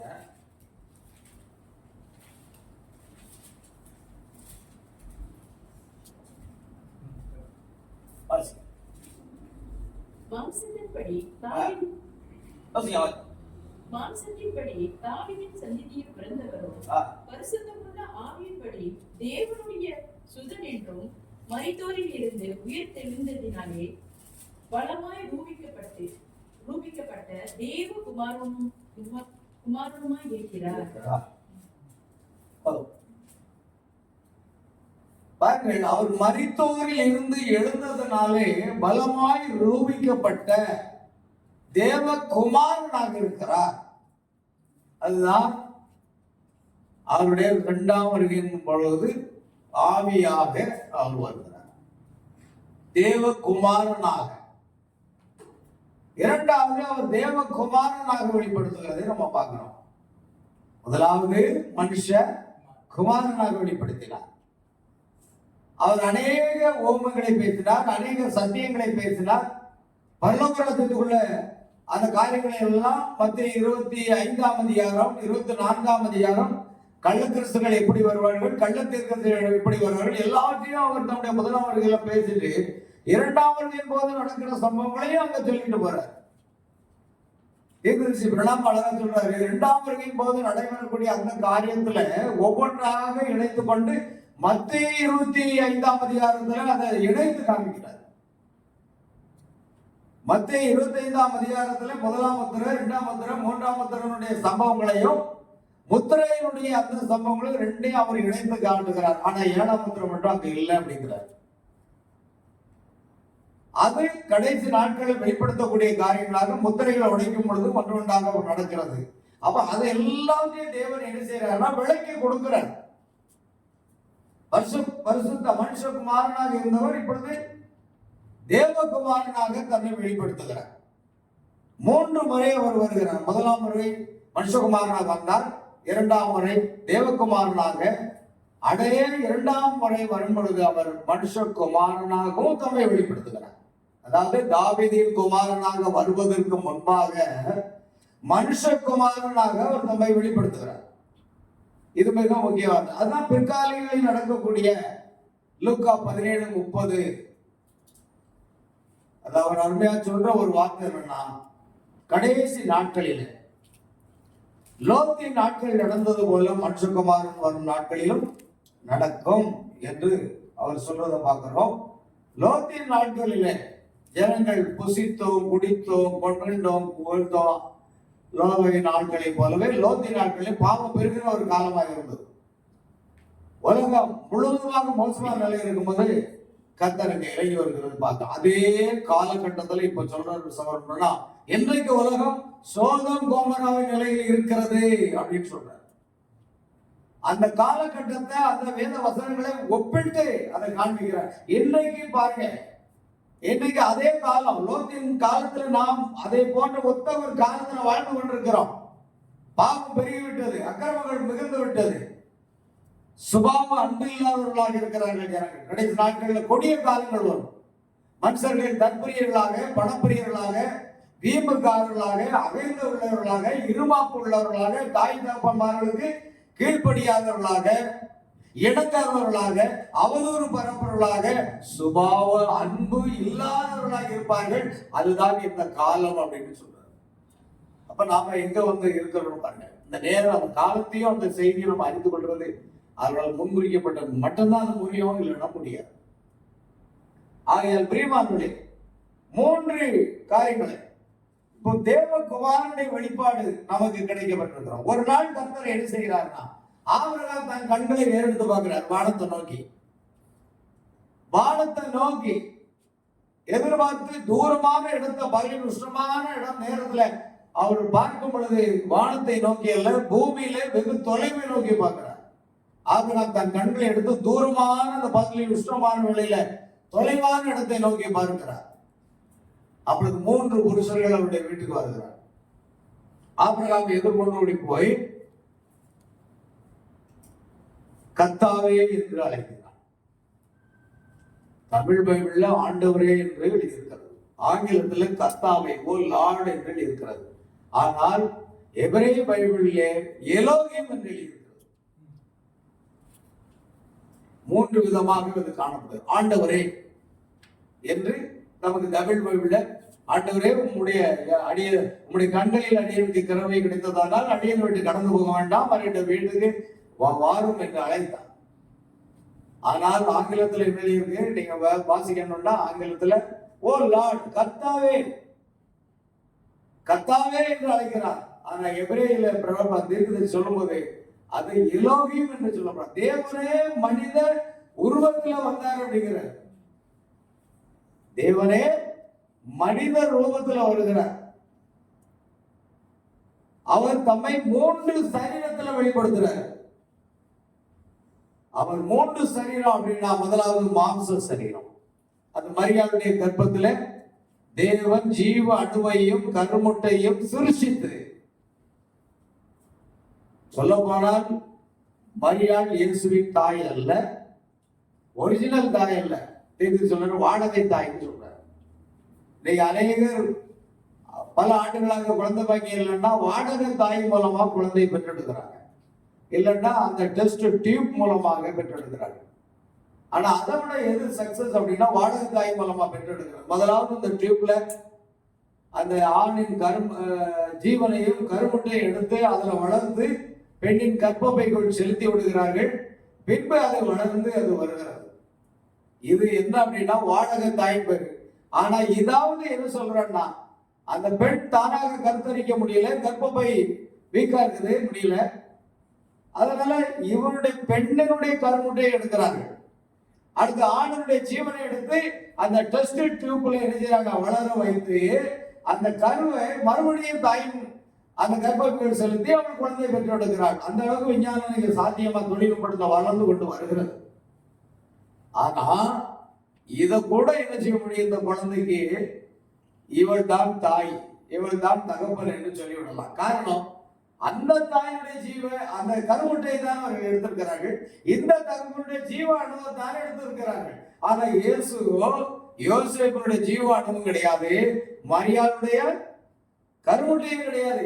தேவன் அங்கு மரியாளுடைய கர்ப்பத்துல ஒரு ஜீவ அணுவையும் ஒரு கருமுட்டையும் சிருஷ்டித்து அதை இணைய செய்தார். அதனால வாடகை தாயின்னு சொல்றதை விட அது சொந்த தாயின்னு நம்ம சொல்லலாம். ஆனா தீர்க்கதரிசியில முழுக்க முழுக்க என்ன சொல்றாரு, தேவனுடைய அந்த வித்தை அவள் சுமக்கக்கூடிய ஒரு கருவி அப்படிங்கிறார். அது பெந்தகோஸ்தையில கொண்டு ஒப்பிடுறாரு. பெந்தகோஸ்தை என்ன, அது ஜீவனை மூடி இருக்கக்கூடிய ஒரு பதர் அப்படின்னு சொல்றாரு. மரியா எப்படி இயேசு கிறிஸ்துவாகிய ஜீவனை மூடி இருந்த ஒரு பதராக இருந்தாலோ அதே போன்றுதான் பெந்தகோஸ்தை என்பது ஜீவனை, அதாவது அந்த விதையை மூடி இருந்த ஒரு பதர் என்று கருதுகிறார். ஒரு நாள் பதரை விட்டு ஜீவன் வெளியே வந்துதான் ஆகணும். நாம் வெளியே கொண்டு வரப்பட்டிருக்கிறோம். ஒரு காலத்தில் நான் பல ஸ்தாபனத்தில் இருந்தோம் இல்லையா, பல ஸ்தாபன கொள்கைகளை விசுவாசித்தோம், கோட்பாடுகளை விசுவாசித்தோம். உலக பிரகாரம் எப்படிலாம் கொண்டாடுறாங்களோ அதெல்லாம். நீ சொல்ல போனா நேற்று முந்தா நாள் வியாழக்கிழமை மன்னிக்கும் 24ஆம் தேதி ஒரு இடத்திற்கு என்னை அழைத்து கொண்டு சென்றார்கள். வாருங்கள் நாம் அதை சற்று பார்த்து விட்டு வரலாம் என்று சொல்லி எங்கேயோ போயிட்டு அப்படியே பார்த்துட்டு வரலான்ட்டு கூப்பிட்டு போனாங்க. பாத்தீங்கன்னா போர்ச்சுகீசியர்கள் வாழ்ந்து கொண்டிருக்கிற அந்த மலக்காய் என்ற இடத்துல போர்ச்சுகீசியர்கள் இருக்கிற அந்த இடத்துல ஒரு சிறப்பான ஒரு பண்டிகை மாதிரி அவர்கள் கொண்டாடுவார்கள் சொல்லி கூட்டுப்பாங்க. பயங்கர வான வேடிக்கைகள், பயங்கரமான வண்ண விளக்குகள். அடுத்து பாத்தீங்கன்னா அவரவர் வீட்டை டெக்கரேட் பண்ணிட்டு முன்னால டேபிள போட்டுட்டு பாத்தீங்கன்னா அவரவர் கையில மதுபானம் கையில இருக்கு. இந்த மதுபானத்தை குடித்து கொண்டு ஒரு பக்கம் நம் தீர்க்க சொல்லலாம் யூகி ஊகி அந்த பாடலை போட்டுக்கொண்டு இவர்கள் ஆடி பாடிக்கொண்டு இருக்கிறத நான் பார்த்தது வேதனை. அப்ப இதெல்லாம் பார்த்தா சிலது அறகுற நிர்வாணமான சூழ்நிலையில பெண்கள் ஆடை மதுபானம் குடித்து கொண்டிருக்கிறான். எதுக்காக? இயேசு பிறந்திருக்கிறாரா? இயேசு நீ மதுபானம் குடிக்கிறதுக்காக பிறந்தாரு? உன்னை மதுபான அடிமத்திலிருந்து விடுதலையாக தான் பிறந்தாரு. அவர் காலத்துல அதெல்லாம் நினைச்சு பார்த்தேன். மும்பையில கிட்டத்தட்ட 30-35 ஆண்டுகளுக்கு முன்பாக வேலை போயிட்டு வீட்டுக்கு வர முடிய நண்பர்களோட நேரம் பீர்பார்ல போயிடுவேன். போய் மதுபானம் குடிச்சிட்டு கையில ஒரு கிக் சைஸ் சிகரெட்டையும் குடிச்சிட்டு தான் ட்ரெயின்ல ஏறி வீட்டுக்கு வருவேன். 1983 திருமணமான அந்த பகுதியில் என் மனைவிக்கு எனக்கு என்னவோ சோதனை, சமாதானம் இல்லை சந்தோஷம். ஆனா அவர்களை ரட்சிக்கிறதுக்கு தான் இயேசு இறங்கி வந்தார். இவர்கள் பிறந்த நாளை கொண்டாடுறதுக்காக மதுபானத்தை ஊற்றி குடித்து கொண்டிருக்கிறார்கள். ஆனால் இயேசு பிறந்ததுனால இந்த குடிகாரனை அவர் மாற்றினார். பாவிகளை ரட்சிக்கத்தான் இயேசு உலகத்தில் வந்தாருங்கிறது அவங்களுக்கு புரியல. அவங்க அதை என்ன செய்யறாங்க, இன்னும் குடித்து வெறிக்கிறார்கள் என்றால் இயேசு பிறந்ததுக்கும் அந்த அவர்களுக்கு சம்மந்தம் இருக்கிறதா? அவர்களை கிறிஸ்தவர்கள் என்று எப்படித்தான் அழைப்பது? அழைக்க வாய்ப்பே இல்லை. நானும் ஒரு சகோதரியை பேசிக்கொண்டு வந்தோம். ஆண்டவர் இப்போது பார்த்தா கண்ணீர் விட்டு அழுவார் அப்படின்னு சொன்னேன். ஏன் தெரியுமா? அவருடைய அக்கிரமங்களையும் பாவங்களையும் விடுதலையாக்குறதுக்கு தான் அவர் உலகத்தில் வந்தார். ஆனா இன்னைக்கு உலகம் எப்படி போயிட்டு இருப்பாங்க, இப்படியே அவர்கள் சென்று கொண்டிருந்தால் அது நரகம் தான் தவிர வேறு எதுவுமே இருக்க வாய்ப்பே இல்லை. ஆகிய பிரியமானவர்களே, இன்றைய காலகட்டங்களிலே தேவன் எதற்காக வந்தார், ஏன் வந்தார், அவர் என்ன செய்தார், என்ன செய்து கொண்டிருக்கிறார், இப்பொழுது என்ன நடந்து கொண்டிருக்கிறது, நாம் எங்கே செல்ல போகிறோம், இதெல்லாம் அறியாமல் நாம் கண்மூடித்தனமாக வாழ்ந்து கொண்டிருப்பதனால் எந்த நன்மையும் கிடையாது. அல்லேலூயா. அருமையான தேவனுடைய பிள்ளைகளை கவனிங்க. கர்த்தர் மனிதனாக இறங்கி வருகிறார் ஆபிரகாமுக்கு முன்பாக. அந்த 3 குமாரனுடைய நாமம், ஒன்று மனுஷகுமாரன், இன்னொன்று தேவகுமாரன், இன்னொன்று தாவீதின் குமாரன். அதே போன்று 3 விதமான அந்த காரியங்களை நாம் எப்பொழுதுமே பார்த்துக் கொண்டிருக்கலாம். தேவன் தன்னை வெளிப்படுத்துவதற்கு மாம்ச சரீரம், அது மரியாளுடைய கர்ப்பத்தின் மூலமாக சிருஷ்டிக்கப்பட்டது. இரண்டாவது ஆவிக்குரிய சரீரம், அவர் பூட்டின வீட்டுக்குள்ளாக போகிறத நம்ம பார்க்கிறோம். அடுத்து மகிமையின் சரீரம், தேவன் தன்னை 3 சரீரங்களிலே அவர் வெளிப்படுத்துகிறார். அவர் 3 நபர் அல்ல, அல்லது பிதா குமாரன் பரிசுத்தாவி என்ற திருத்துவம் அல்ல, அவர் 3 விதமாக தன்னை வெளிப்படுத்துகிறார். சகோதரர் பிரலாம் சொல்றாரு, தேவன் ஒருவர் தான், ஆனா 3 உத்தியோகங்களில் தன்னை வெளிப்படுத்துகிறார். 3 ஆபீசஸ், 3 காரியங்களில் அவர் வெளிப்படுத்துகிறார். அவர் 3 குமாரர்களை வெளிப்படுத்துகிறார். தேவத்துவத்துல 3ஆக இருக்கிற பிதாகுமாரன் பரிசுத்தாவி என்று வெளிப்படுத்துகிறார். அதே போல இந்த கடைசி காலத்துல அவர் மனுஷகுமாரனாக, தேவகுமாரனாக, அவர் தாவீதின் குமாரனாக தன்னை வெளிப்படுத்துகிறார். 3 காரியங்கள் நம்ம பார்க்கிறோம். அல்லேலூயா. ஆகையால் பிரியமானவர்களே, ஆபிரகாமுக்கு முன்பாக அவர் வர்றார் பாருங்க, ஒரு மனித சரீரத்துல. நான் ஏற்கனவே சொன்னேன், ஆவிக்குரியர்கள் சகலத்தையும் நிதானித்து அறிந்து கொள்வார்கள் என்று பைபிள் இருக்கு. முதல்ல ஆவிக்குள்ளாகணும். வெளிப்படுத்தல் 4ஆம் அதிகாரம், யோவான் ஆவிக்குள்ளானான், பரலோக தரிசனத்தை பார்த்தான். அப்போ முதலாவது கர்த்தராகிய இயேசு கிறிஸ்துவின் நாமத்திலே தண்ணீர் ஞானஸ்நானம் பெற்று பரிசுத்தாவின் அபிஷேகம் பெற்று ஆவிக்குள்ளாக இருக்கும் பொழுதுதான் இந்த வெளிப்பாடுகளும் இந்த தரிசனங்களும் நமக்கு கிடைக்கும். அந்த ஆவிக்குள்ளாகிய அந்த காட்சியை பார்க்கிறான். அதே போல ஆபிரகாம் தன் கண்களை எடுத்து பார்க்கும்போது அவன் ஆவிக்குள்ளாகி பார்க்கும் பொழுது ஒருவர் கர்த்தர், 2 பேர் தூதர்கள் என்பதை கண்டுபிடித்தான். பெந்தெகோஸ்தேயர் ஆவிக்குரிய கண்கள் குருடாக்கப்பட்ட நிலையில் இருக்கிறது என்று வெளிப்படுத்தல் 3:14 முதல்ல அங்கு வாசிக்கிறேன். குருடரும், அப்ப ஆவிக்குரிய ஒரு குருடு, ஆவிக்குரிய குருடாக இருக்கிற அவர்கள் தேவனை அறிந்து கொள்ள முடியல. தேவன் மூவர் தான், நீர் திருத்துவர் தான் என்று அவர்கள் சொல்லிக் கொண்டிருக்கிறார்கள். அதை அறிய முடியல. ஆபிரகாம் பாருங்க, அவருடைய ஆவிக்குரிய கண்களை இருந்து பார்த்த பொழுது 3 புருஷர்கள் வந்தார்கள். ஆண்டவரே, கர்த்தாவே என்று ஒருமையில் அழைக்கிறது நம்ம பார்க்கிறோம். அதுதான் வெளிப்பாடு. இன்னைக்கு தேவனை எந்த விதத்திலும் மூவர் என்று நாம் ஏற்றுக்கொள்ள போறது இல்லை. திரித்துவம் என்பதும் திரியத்துவம் என்பதும் நாம் ஏற்றுக்கொள்வதே இல்லை. ஒரே தேவனுடைய 3 வித செயல்பாடுதான். அவர்தான் பிதா, அவர்தான் குமாரன், அவர்தான் பரிசுத்த ஆவி. அவருடைய நாமம் கர்த்தராகிய இயேசு கிறிஸ்து என்பதை தேவன் நமக்கு வெளிப்படுத்தி கொடுத்திருக்கிறார். அது நம்முடைய கல்வி அல்ல, அறிவு இல்லை. ஏன்னா ஞானிகளுக்கும் கல்வியானவர்களுக்கும் அவர் மறைத்து விடுகிறார், பேதைகளுக்கு வெளிப்படுத்துகிறார். அப்படித்தான் நமக்கெல்லாம் ஆண்டவர் வெளிப்படுத்தி வந்திருக்கிறார். அதனால பிரியமானவர்களே, ஆபிரகாமுடைய வீட்டிற்கு அவர் ஒரு சரீரத்துல வந்தார். ஆபிரகாம் அவரை மரத்தடியில் தங்க வைத்தான். அவன் என்ன செய்தான்? கால்களை கழுவ தண்ணீர் கொண்டு கொடுத்தான். கால்களில் அமர்ந்தார்கள். கொளுத்த கண்ணை மந்தைக்கு ஓடி அதை அடித்து இறைச்சியாக்கி அதை சமைக்க செய்தார். பின்பு மெல்லிய மாவை எடுத்து அப்பத்தை அவன் அப்பம் செய்ய கட்டளையிட்டான். அப்புறம் வெண்ணெய், பால் எல்லாவற்றையும் கொண்டு வந்து கர்த்தர் முன்பாக வைக்கிறார். கர்த்தர் என்ன செய்யறாருன்னா எல்லாம் சாப்பிடாரு. பைபிள் எப்படி சொல்றது? சாப்பிடாரு.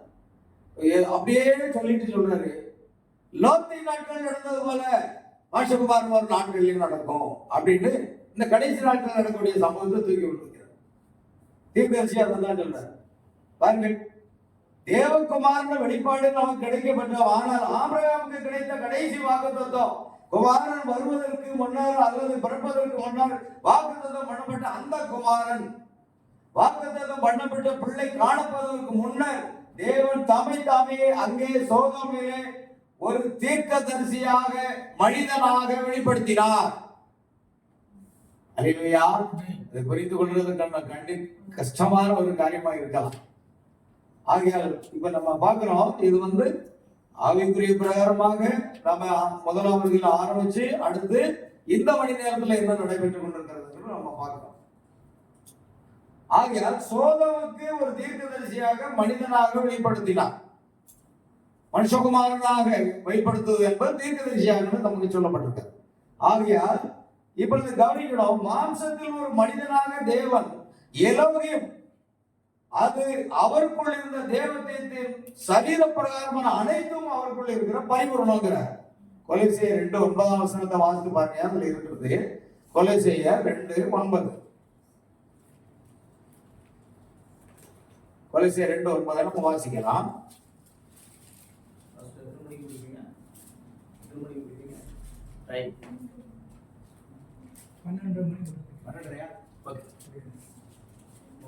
இன்னொரு டைம் இருக்கா? கரெக்டா போடுறாங்க. டைம் கரெக்டா இருக்கா? இப்ப 11. இப்போக்கி 11. ஏனென்றால் தேவத்துவத்தின் பரிபூர்ணம் எல்லாம் சரீர பிரகாரமாக அவருக்குள் வாசமாயிருக்கிறது. தேவத்துவத்தின் பரிபூர்ணம் எல்லாம் அவருக்குள் வாசமாயிருக்கிறது. அதனால்தான் ஏலோகிம் என்ன அப்படின்னா, ஆபிரகாம் ஏலோகிம் அழைத்தார்.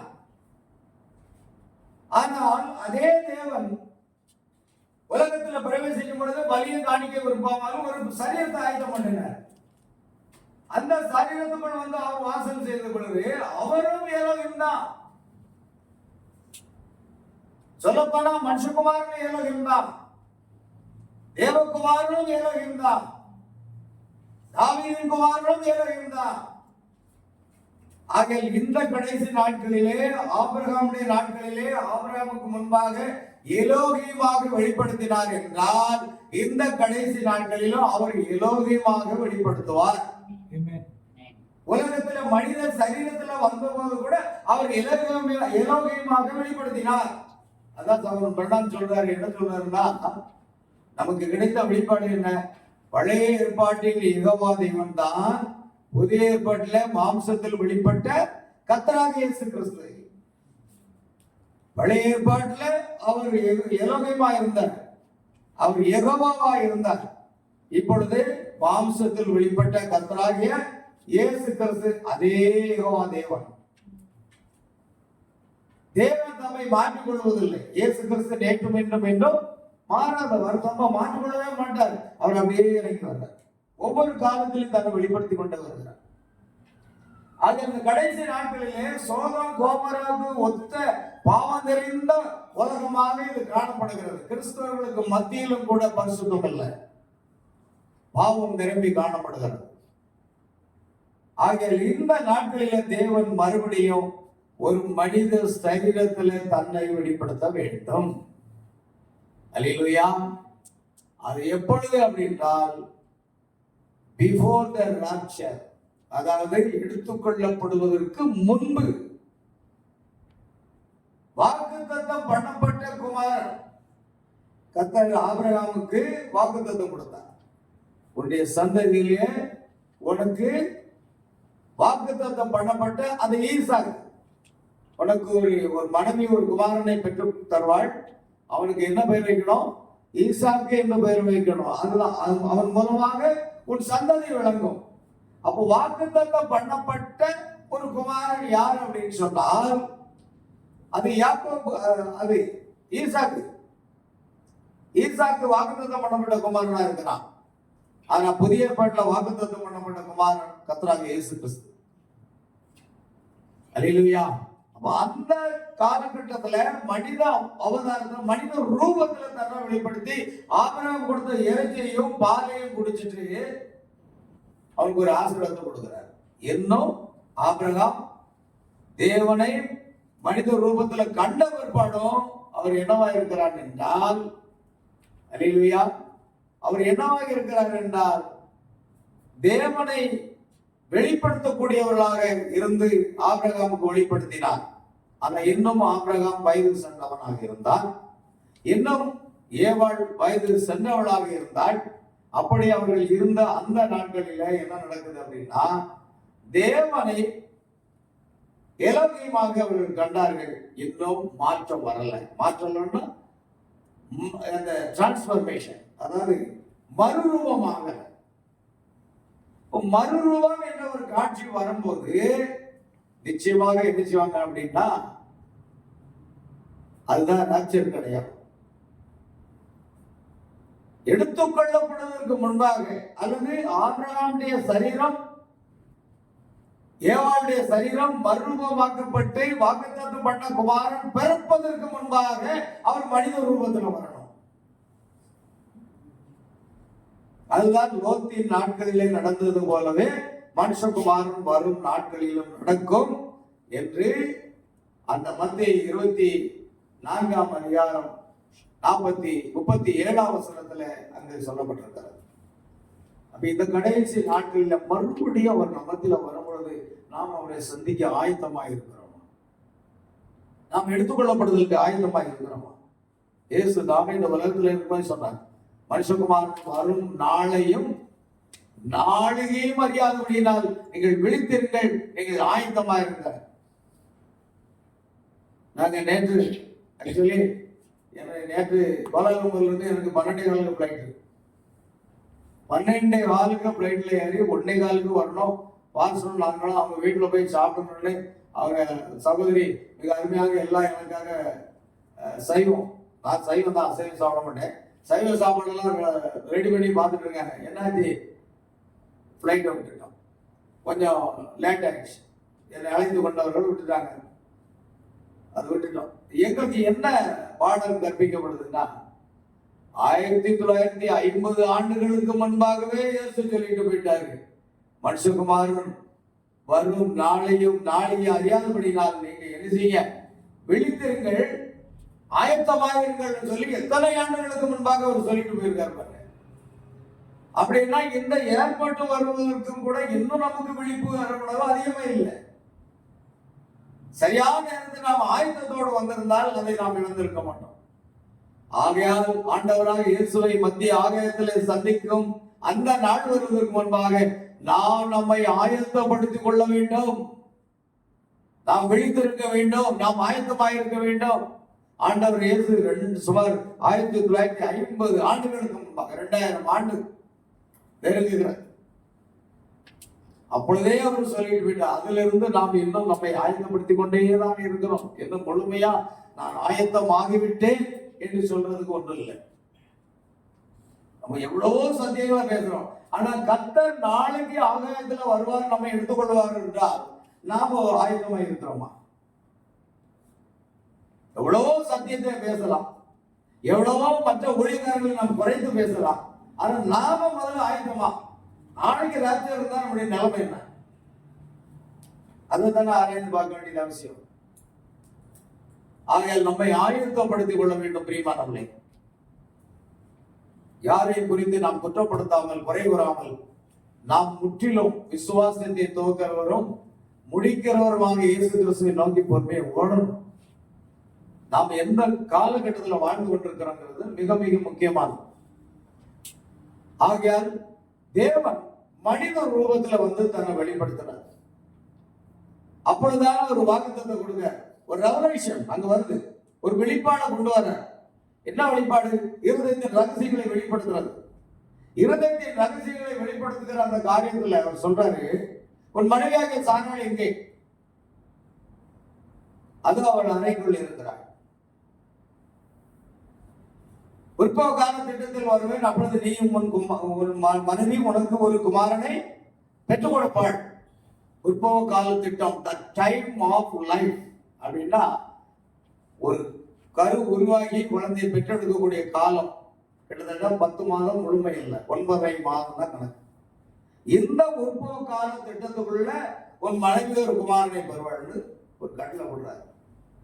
அப்ப இந்த கட்டளை அங்க போடப்படும் போது பிரியமானவர்களே, இன்னும் அனுபவமாகல. என்ன ஆகல? மறுரூபம் ஆகவில்லை. மறுரூபத்துக்கு முன்பாக அல்லது எடுத்துக்கொள்ளப்படுதலுக்கு முன்பாக இந்த சம்பவம் நடக்குது. இப்ப இதைத்தான் சகோதரன் பிரணாம் சொன்னாரு. பாருங்கள், லோத்தின் நாட்கள் நடந்தது போலவே மனுஷகுமாரன் வரும் நாட்களிலும் நடக்கும். இது எதற்கு முன்பாக அப்படின்னா, எடுத்துக்கொள்ளப்படுதலுக்கு முன்பாக நடக்கிற சம்பவங்கள். இன்னைக்கு அநேகர் அந்த செய்தியை தவறா புரிஞ்சு கொள்றாங்க. அது என்ன? இதுதான் முழுமையாக வருகை முடிந்து விட்டது என்று சொல்லி அநேகர் பிரசங்கித்து ராபோஜனத்தை நிறுத்தி விட்டார்கள், தண்ணீர் ஞானஸ்தானத்தை நிறுத்தி விட்டார்கள், கால்கள் கழுவுவதை நிறுத்தி விட்டார்கள். இதற்கெல்லாம் காரணம் என்னன்னா, அவங்க மேல பைபிளை கவனிக்கல. எப்பொழுது எடுத்துக்கொள்ளப்படுவதற்கு முன்பாக அல்லது ஆபிரகாமின் சரீரமும் ஏவாளுடைய சரீரமும் இன்னும் என்ன செய்யலாம், மருவமாகல. வாக்குத்தத்தம் பண்ணப்பட்ட அந்த குமாரன் வருவதற்கு முன்பாக என்று தீர்க்கதரிசி சரியா வளர்க்கிறார். அவர் கரெக்டா தான் பேசுறார். சொல்லி நான் கேள்விப்பட்டேன், இங்க இருந்து ரொம்ப பக்கத்துல தான் சிங்கப்பூர்னு சொல்றாங்க. நாங்க இருந்த அந்த மலக்கா பகுதியில போயிருந்தோம். அங்க இருந்து ஒரு 3 மணி நேரத்துல போயிடலாம் அப்படின்னு பாஸ்டர் டொமினிக் சொன்னார். ஒரு 3 மணி நேரத்துல நம்ம சிங்கப்பூர் போயிடலாம் அப்படின்னு சொன்னார். அப்படி அவ்வளவு பக்கமா இருக்குதா ரெண்டும் அப்படின்னு நான் கேட்டேன். ஆனால் அங்கிருந்துதான் ஒரு ஊழியக்காரர் 2000 ஆண்டுல கிட்டத்தட்ட 25 ஆண்டுகளுக்கு முன்பாக, 2025 முடிய போகுது, 25 ஆண்டுகளுக்கு முன்பாக ஒரு ஊழியக்காரர் இந்தியாவில் வந்து சென்னையில பேசுறாரு. அந்த மீட்டிங்ல நான் இருந்தேன்.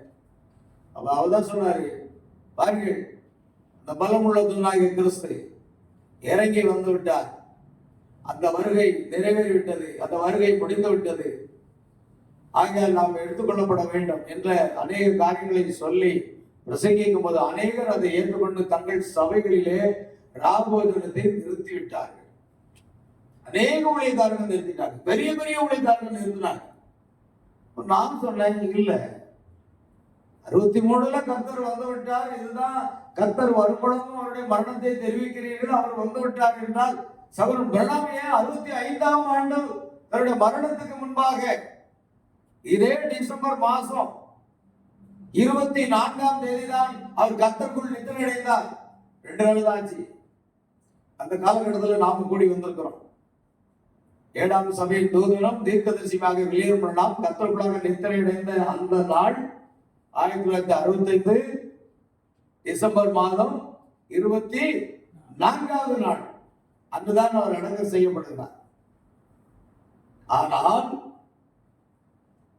டிசம்பர் 18ஆம் தேதி அவர் ராபோஜனம் என்ற செய்தியை பிரசங்கித்து அப்பம் விட்டு கொடுத்து எல்லாருடைய கால்கள் ஒருவருடைய கால்களை ஒருவர் கழுவினார்கள் என்றால் 63 கர்த்தருடைய வருகை முடிந்து விட்டது என்றால் சகோதரன் பிரணாம் ஏன் அதை செய்தார்? அதுக்கு என்ன காரணம்? அவரெல்லாம் முதல்ல நிறுத்தி இருக்க வேண்டும். அவர் தீர்க்கதரிசி அல்லவா? அவருக்கு வெளிப்படாத ரகசியம் நமக்கு எப்படி வெளிப்படும்? நாம 5 விதமான ஊழியம் தானே. ஒரு போதகருக்கு தேவனுடைய வார்த்தை வருவதில்லை. தீர்க்கதரிசி பிரணாம் அடிக்கடி சொல்றாரு, ஒரு போதகருக்கு வெளிப்பாடு வருவதில்லை, வார்த்தை வருவதில்லை. வார்த்தை எப்பொழுதுமே தீர்க்கதரிசி இடத்தில் வருகிறது. தேவன் தம்முடைய தீர்க்கதரிசிகளாகிய தீர்க்கதரிசிகளாகிய ஊழியக்காரர்களுக்கு தம்முடைய ரகசியத்தை அறிவிக்காமல் எந்த ஒரு காரியத்தையும் செய்ய மாட்டார். கோமராவை அழிக்கிறதுக்கு முன்பாக நான் செய்ய போகிறதை ஆபிரகாமுக்கு மறைப்பேனோ? காரணம் ஆபிரகாம் ஒரு தீர்க்கதரிசி சொல்றாரு. அவர் செய்ய போகிறது ஆபிரகாமுக்கு மறைக்கல, அது வெளிப்படுத்தி கொடுக்கிறார். அதே மாதிரி இந்த உலகம் அழிய போகிற சகோதரன் பிரணாமுக்கு கர்த்தர் வெளிப்படுத்தி கொடுக்கிறார். எல்லாமே வார்த்தை யாரிடத்தில் வருகிறது? தீர்க்கதரிசி இடத்துல வருகிறது. 7ஆம் தூதனுடைய சத்தத்தின் நாட்களே அவன் எக்காலம் போகிற தேவ ரகசியம் நிறைவேறும் அல்லது வெளிப்படுத்தப்பட்டுவிடும். நிறைவேறும் என்ற வார்த்தையை நம்ம எப்படி எடுக்கணும் அப்படின்னா, நிறைவேறுதல் என்று சொன்னால் வெளிப்படுத்தப்படும்.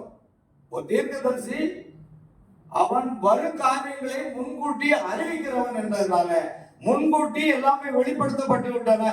எடுத்துக்கொள்ளப்படுதலையும் அவர் சொல்றார் வெளிப்பாடு ரகசியத்தை. ஆனா எடுத்துக்கொள்ளப்படுதல் இன்னும் நடைபெறவில்லை. நாம் அதற்கு ஆயுதமாகி கொண்டிருக்கிறோம் அப்படின்னா அந்த ரகசியங்கள் அவர் மூலமாக வெளிப்படுத்தப்பட்டு முடிந்து விட்டன. இனிமேல் ரகசியங்கள் வெளிப்படுவதற்கு எந்த தனிநபரும் கிடையாது, தனி ஊழியம் கிடையாது, தீர்க்கதரிசியும் கிடையாது. வார்த்தை எந்த ஊழியக்காரனுக்கு எப்போ வர போறதில்லை. இருக்கிறதை எடுத்துதான் நாம என்ன செய்யணும், ஜனங்களை போஷிக்கணும். பிரணாமுக்கு கர்த்தர் சொன்னா, பிரணாமை பார்த்து சொன்னாரா, நீ என்ன செய், பல சாக்கு மூட்டைகளில நீ எல்லா விதமான காய்கறிகளை மூட மூட மூட மூடையாக அங்கு ஒரு அறையில கட்டி வைத்திருக்கிறத அவர் பார்க்கிறார். கர்த்தர் சொல்றார், வரும் நாட்களிலே மணவாட்டிக்குரிய ஆகாரம் இங்கு சேமித்து வை என்று சொன்னதுனால்தான் அந்த செய்தி ஸ்கூல் மூலமா ரெக்கார்ட் செய்யப்பட்டு அந்த செய்தி எல்லாம் ஆயத்தம் பண்ணி வைத்திருக்கிறது. இது மணவாட்டிக்குரிய ஆகாரம்.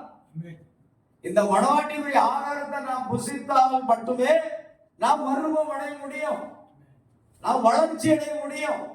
அதை கொஞ்சம் கொஞ்சமாக புசித்து புசித்து, எப்படி இந்த மாடு ஆடெல்லாம் அசை போடுகிறது, அந்த புல்லை எடுத்து உடனே விழுங்காது. புல்லை எல்லாம் சாப்பிடுற அந்த ஆடு மாடை என்ன செய்யாது, அதை வாயில வைத்து கொண்டே பல மணி நேரம் அசைப்பட்டு கொண்டே இருக்குமா. அதே போல தேவனுடைய வார்த்தையை நாம் பல மணி நேரமா செய்தியை, தீர்க்கதரிசி செய்தியை நாம் தியானித்துக் கொண்டே இருக்க வேண்டும். கர்த்தருடைய வேதத்தில் பிரியமா இருந்து இரவும் பகலும் அவருடைய வேதத்தில் தியானமா இருக்கிற மனுஷன் பாருங்க. அப்ப நம்ம அதை தியானித்து கொண்டே இருக்கணும். வேதத்தை தியானிக்கிற போல தீர்க்கதரிசி செய்தியை நாம் தியானித்து கொண்டே இருக்க வேண்டும். அது கொஞ்சம் கொஞ்சமாக நம்ம மறுரூபமாக்கி கொண்டே வரும். அதுதான் காரியம். அப்படியானால் 7ஆம் தூதனுடைய சத்தத்தின் நாட்களே அவன் எக்கான போத போகிற தேவ ரகசியம் முழுவதும் வெளிப்படுத்தப்பட்டு முடிந்து விட்டன. ஆனால் சகோதரன் பிரணாம் கிருபை முடிந்து விட்டது, அல்லது வருகை முடிந்து விட்டது, எடுத்துக்கொள்ளப்படுதல் முடிந்து விட்டது என்று ஒரு இடத்திலேயே அவர் கூறவே இல்லை. அவர் கடைசியில் சொல்றார், நாம் அவரை ஆரோக்கியத்தில் சந்திப்பதற்காக ஆயத்தமாகி கொண்டிருக்கிறோம் சொல்றார். அது மட்டும் இல்ல பிரியமானவர்களே, இப்பொழுது 1000 வருட அரசாட்சி நடந்து கொண்டிருக்கிறது என்று சொல்லி கூட ஒரு சிலர் போதிப்பதாக நான் கேள்விப்படுகிறேன். அது எப்படி நடக்கும்? 1000 வருஷ அரசாட்சி எப்பொழுது நடக்கும் என்று தீர்க்கதரிசி சொல்றார். முதலாவது கிறிஸ்துவுக்குள் மரித்தவர்கள் உயிரோடு எழுந்திருப்பார்கள். பின்பு உயிரோடு இருக்கிற நாமும் அவர்களோடு கூட ஆகாயத்தில் எடுத்துக்கொள்ளப்பட்டு இவ்விதமாய் என்னென்னைக்கு கர்த்தரோடு கூட இருக்கும். எடுத்துக்கொள்ளப்பட்ட மணவாட்டி அரண்மனையில் வைத்துவிட்டு அவர் கீழே இறங்கி ஒலிவ மலையில் நின்று யூத ஜனங்களுக்கு தன்னை வெளிப்படுத்தி காண்பிப்பார். அப்பொழுது மோசே எலியாவும் தேவனுடைய செய்தியை பிரசங்கிப்பார்கள். அது யோசேப்பு அடையாளம். யோசேப்பு தன்னுடைய சகோதரர்களுக்கு வெளிப்படுத்துறதுக்கு முன்பாக அவர் அவருடைய பிரஜாதி மனைவிய யோசேப்பு இயேசு கிறிஸ்து அடையாளமா இருக்கிறதுனால பிரஜாதி அந்த எகிப்திய ஒரு பெண்ணை திருமணம் செய்து கொண்டார். அவளை அரண்மனையில் வைத்து விட்டு யூதர்களுக்கு தன் சகோதரர்களுக்கு தன்னை வெளிப்படுத்தினார். அதே போன்றுதான் பிரியமானவர்களே, இயேசு கிறிஸ்து நம்முடைய மணவாட்டியை அரண்மனை கொண்டு போவார். யாரு?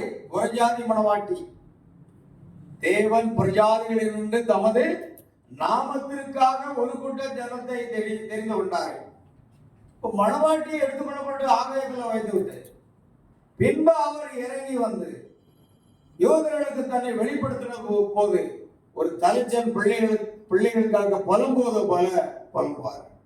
அப்பொழுது கேட்பார்கள், உன் கையில் உள்ள வடுக்கல் என்ன, இந்த காயம் என்ன, அது என்னன்னு கேட்கும்போது என் சிறைகளின் வீட்டில் காயப்பட்டவர்கள் என்று ஆண்டவர் வெளிப்படுத்தி கொடுப்பார். அப்பொழுது மணவாட்டி அரண்மனையில் இருப்பாள்னு சொல்றார். அப்புறம் 1,40,000 பேர் முன்குறிக்கப்பட்டவர்கள் இந்த மீட்புக்குள்ள வந்த பிற்பாடு, முத்திரை போடப்பட்ட பிற்பாடு, அதுக்கு அப்புறம்தான் மணவாளன் மணவாட்டியோடு வந்து இந்த பூமியில 1000 வருஷ அரசாட்சி செய்ய போகிறார். அதற்கு முன்பாக இந்த பூமியை அவர் என்ன செய்யணும்? சுத்தப்படுத்தணும். சுத்தப்படுத்தும் போது அக்னியினால இந்த பூமியை சுத்திகரித்து எல்லா நோய் கிருமிகளையும் அவர் அக்னியினால் சுட்டெரிப்பார். அந்த உலகத்தை மோசம் போக்குகிற பிசாசு சாத்தான் என்று சொல்லப்படுகிற 1000 வருஷம் கிரியை செய்யாதபடி கட்டி வைக்கப்படுவான். அந்த பூமியில் சமாதானம் இருந்ததாக, அது புதுப்பிக்கப்பட்ட ஒரு பூமியாக இருக்கும். அதே தீர்க்க சொல்ற 3 காரியம். ஒன்று நோவாவின் காலத்துல பூமியிலே தண்ணீரால் சுத்திகரிக்கப்பட்டது. இரண்டாவது இயேசு கிறிஸ்துவின் ரத்தம் சிந்தி இந்த பூமியை சுத்திகரித்தார். மூன்றாவது அக்கினியானது இந்த பூமியை சுத்திகரிக்க போகிறது. அதற்கு பிற்பாடுதான் அவர் மணவாளனும் மணவாட்டியோடு வந்து 1000 வருஷம் அரசாட்சி செய்வார். இப்பொழுது நடக்கும் என்றால் இன்னைக்கு எவ்வளவு பாவம் நிரம்பி இருக்கிறது. அது எப்படி நடக்கும்? எந்த வசனத்தை ஆதாரமாக கொண்டு பேசுகிறார்கள்? எந்த செய்தியை ஆதாரமாக கொண்டு பேசுகிறார்கள்? யாரும் என்கிட்ட நிரூபிச்சதில்லை. நான் என்னுடைய குணம் ஒன்று பார்த்துக்குங்க. என்ன அப்படின்னா, எதா இருந்தாலும் எனக்கு செய்தியில இருந்து பைபிள் இருந்து காட்டுறதா இருந்தால் நான் ஏற்படுவேன். ஏன்னா பிரணாமே சொல்றாரு, நான் பிரசங்கிக்கிற செய்தியா இருந்தாலும் சரி, அது செய்தியோட வார்த்தை பைபிளோட என்ன செய்யணும்? இணையணும். இணையலன்னா தூக்கி குப்பையில போடுங்கிறாரு. எந்த ஒரு வெளிப்பாடும் வேதத்தோடும் செய்தியோடும் இணையணும், இல்லைன்னா தூக்கி குப்பையில போடுங்கிறாரு. இப்ப நமக்கு என்ன தேவை? செய்தியோட இணையதா? செய்தியில இருக்கா? 63ஆம் வருடம் ஏன் ராமச்சந்திரன் அவர் நிறுத்தல? ஏன் 65ஆம் வருடமா அவர் செய்தார்? அதுக்கு ஒரு வார்த்தை பிரணாம் சொல்றாரு, என்ன தெரியுமா?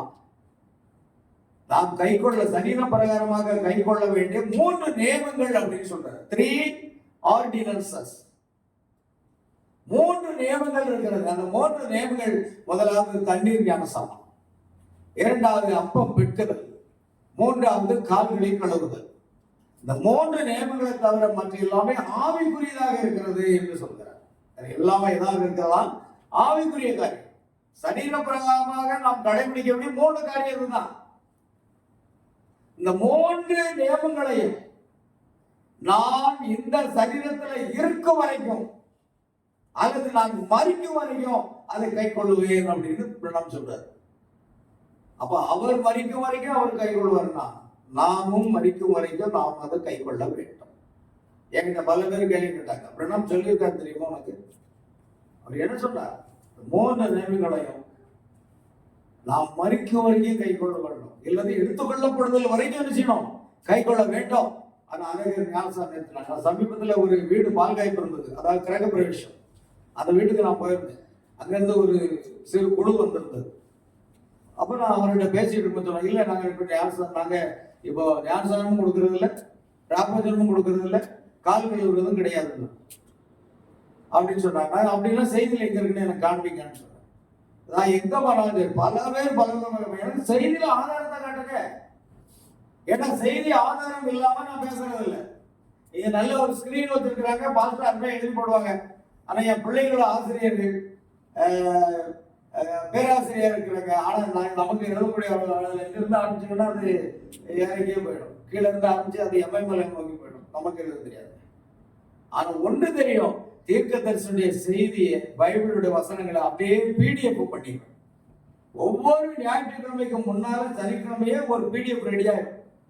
அந்த பிடிஎஃப் என்ன செய்வோம்? ஒரு பெரிய டிவி வச்சிருக்கேன். அந்த பையன் என்ன பண்ணுவான்? நம்ம பையன் அப்படியே அந்த டிவியில நான் அந்த ரெஃபரன்ஸ் விளக்கி கொடுக்க அவன் அந்த டிவியில போட்டுக்கிட்டே வருவான். கரெக்டா எந்த வருஷம் பிரசங்கித்தது, எத்தனாவது பாரா, எல்லாமே தெளிவா இருக்கும். அதை அப்படியே தூக்கி அதில் ஒளிபரப்பி அதை நான் எக்ஸ்பிளைன் பண்ணி அதை கொடுக்கும்போது நான் சொந்த கருத்தை பேச இல்லைங்கிறது அநேகருக்கு தெரியும். ஏன்னா சொந்த கருத்தை பேச விரும்பல. ஏன்னா தீர்க்கதரிசி மோசேயுடைய செய்தியை தான் யோசுவா கொண்டு போகணும். யோசுவாவுக்கு தனி வெளிப்பாடு உண்டா? இல்ல.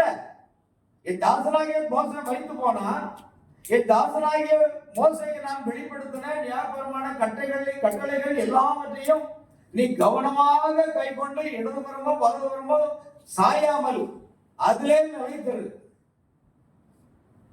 அது ஒன்றையும் கூட்டாத, அதில் ஒன்றையும் குறைக்காத. மோசேக்கு என்ன செய்தி பிரசங்கிக்கப்பட்டதோ அதே செய்தியை மட்டும்தான் யோசுவா கொண்டு போனார். ஏதாவது வெளிப்பாடு கிடைச்சதா? யோசுவா எந்த வெளிப்பாட்டையும் கொண்டு வரல. தேசத்தை பங்கிடணும், தொடர்ந்து இந்த ஜனங்களை வழிநடத்தும். ஆனா செய்தி யாருடையது? மோசேயுடைய செய்தி. இன்னைக்கு நமக்கு செய்தி யாருடையது?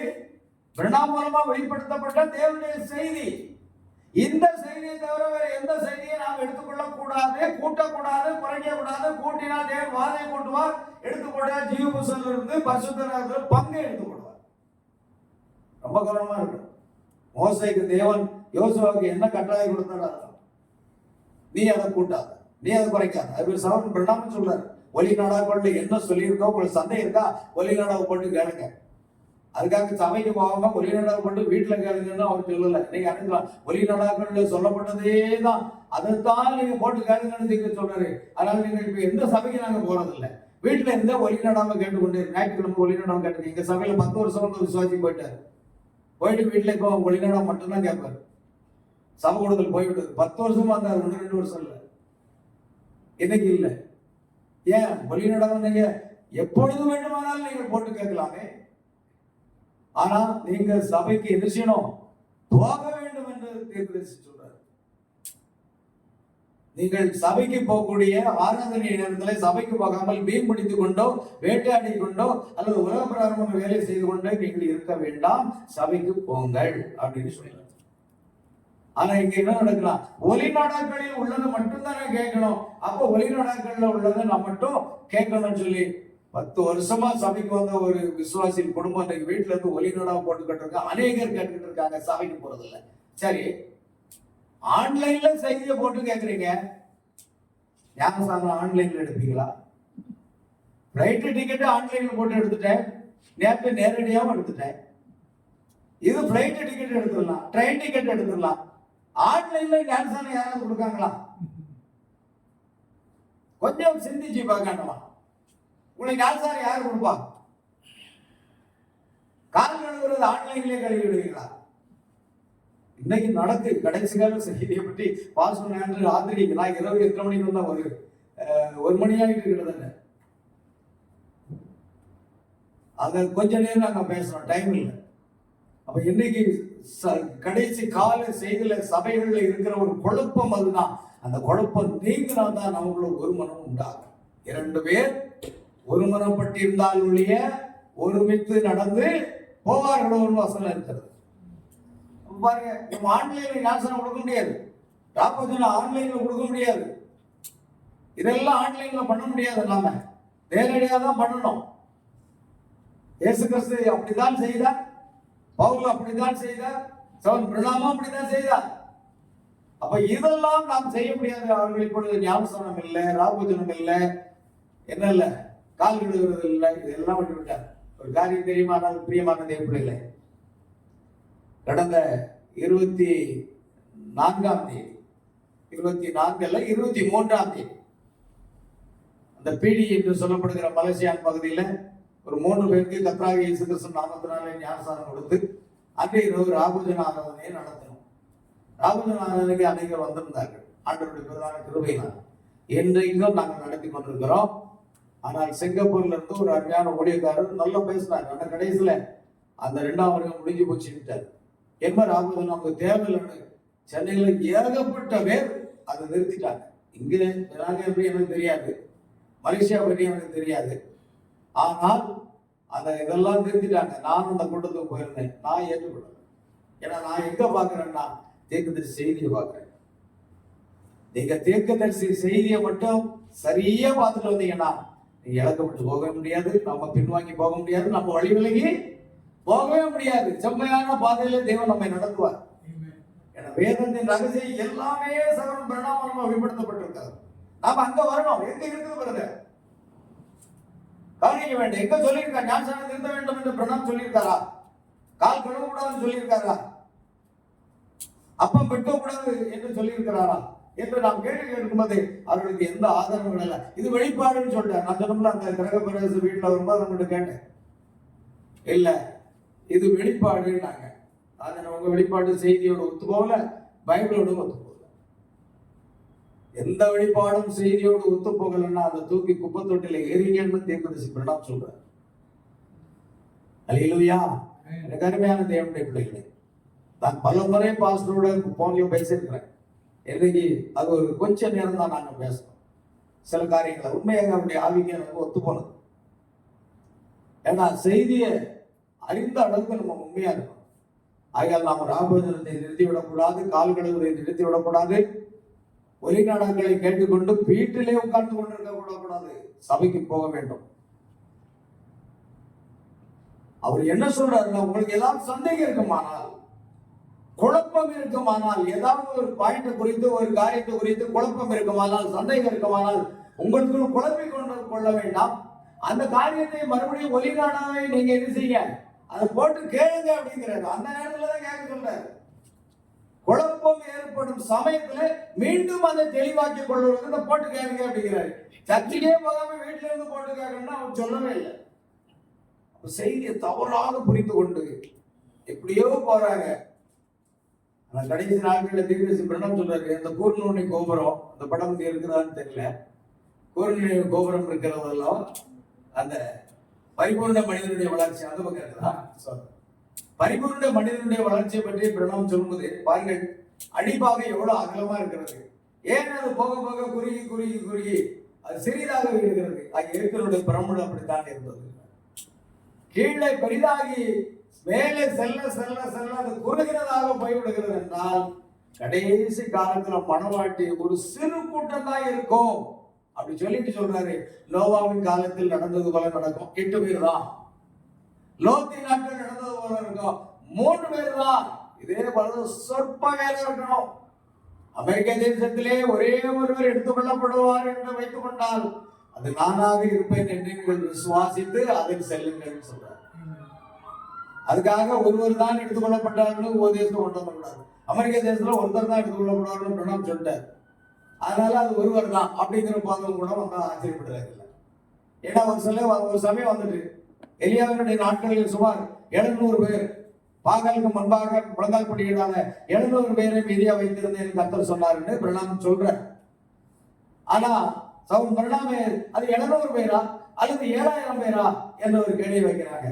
ஓ, நான் வாய் தவறி அதை சொல்லிவிட்டேன். அநேக முறை கேட்கிறாங்க, நான் வாய் தவறி என்ன செய்தேன்? 7000 என்பதற்கு பதிலாக 700 என பைபிளே இருக்கு. பாகாலுக்கு முன்பாக முழங்காலில் படியிடாத 7000 பேரை மீதியாக வைத்தேன். ஆனா வாய் தவறி என்ன செய்யறாரு? 700 சொல்றாரு. ஆனா பக்கத்துல பில்லி அது 7000 சொல்லி காமிக்காரு. எப்ப நீங்க 7000 சொல்ற போல 700 சொல்லிட்டீங்க, அது 7000 தான். எனக்கு கேள்வி பதில் தெளிவுபடுத்துறாரு.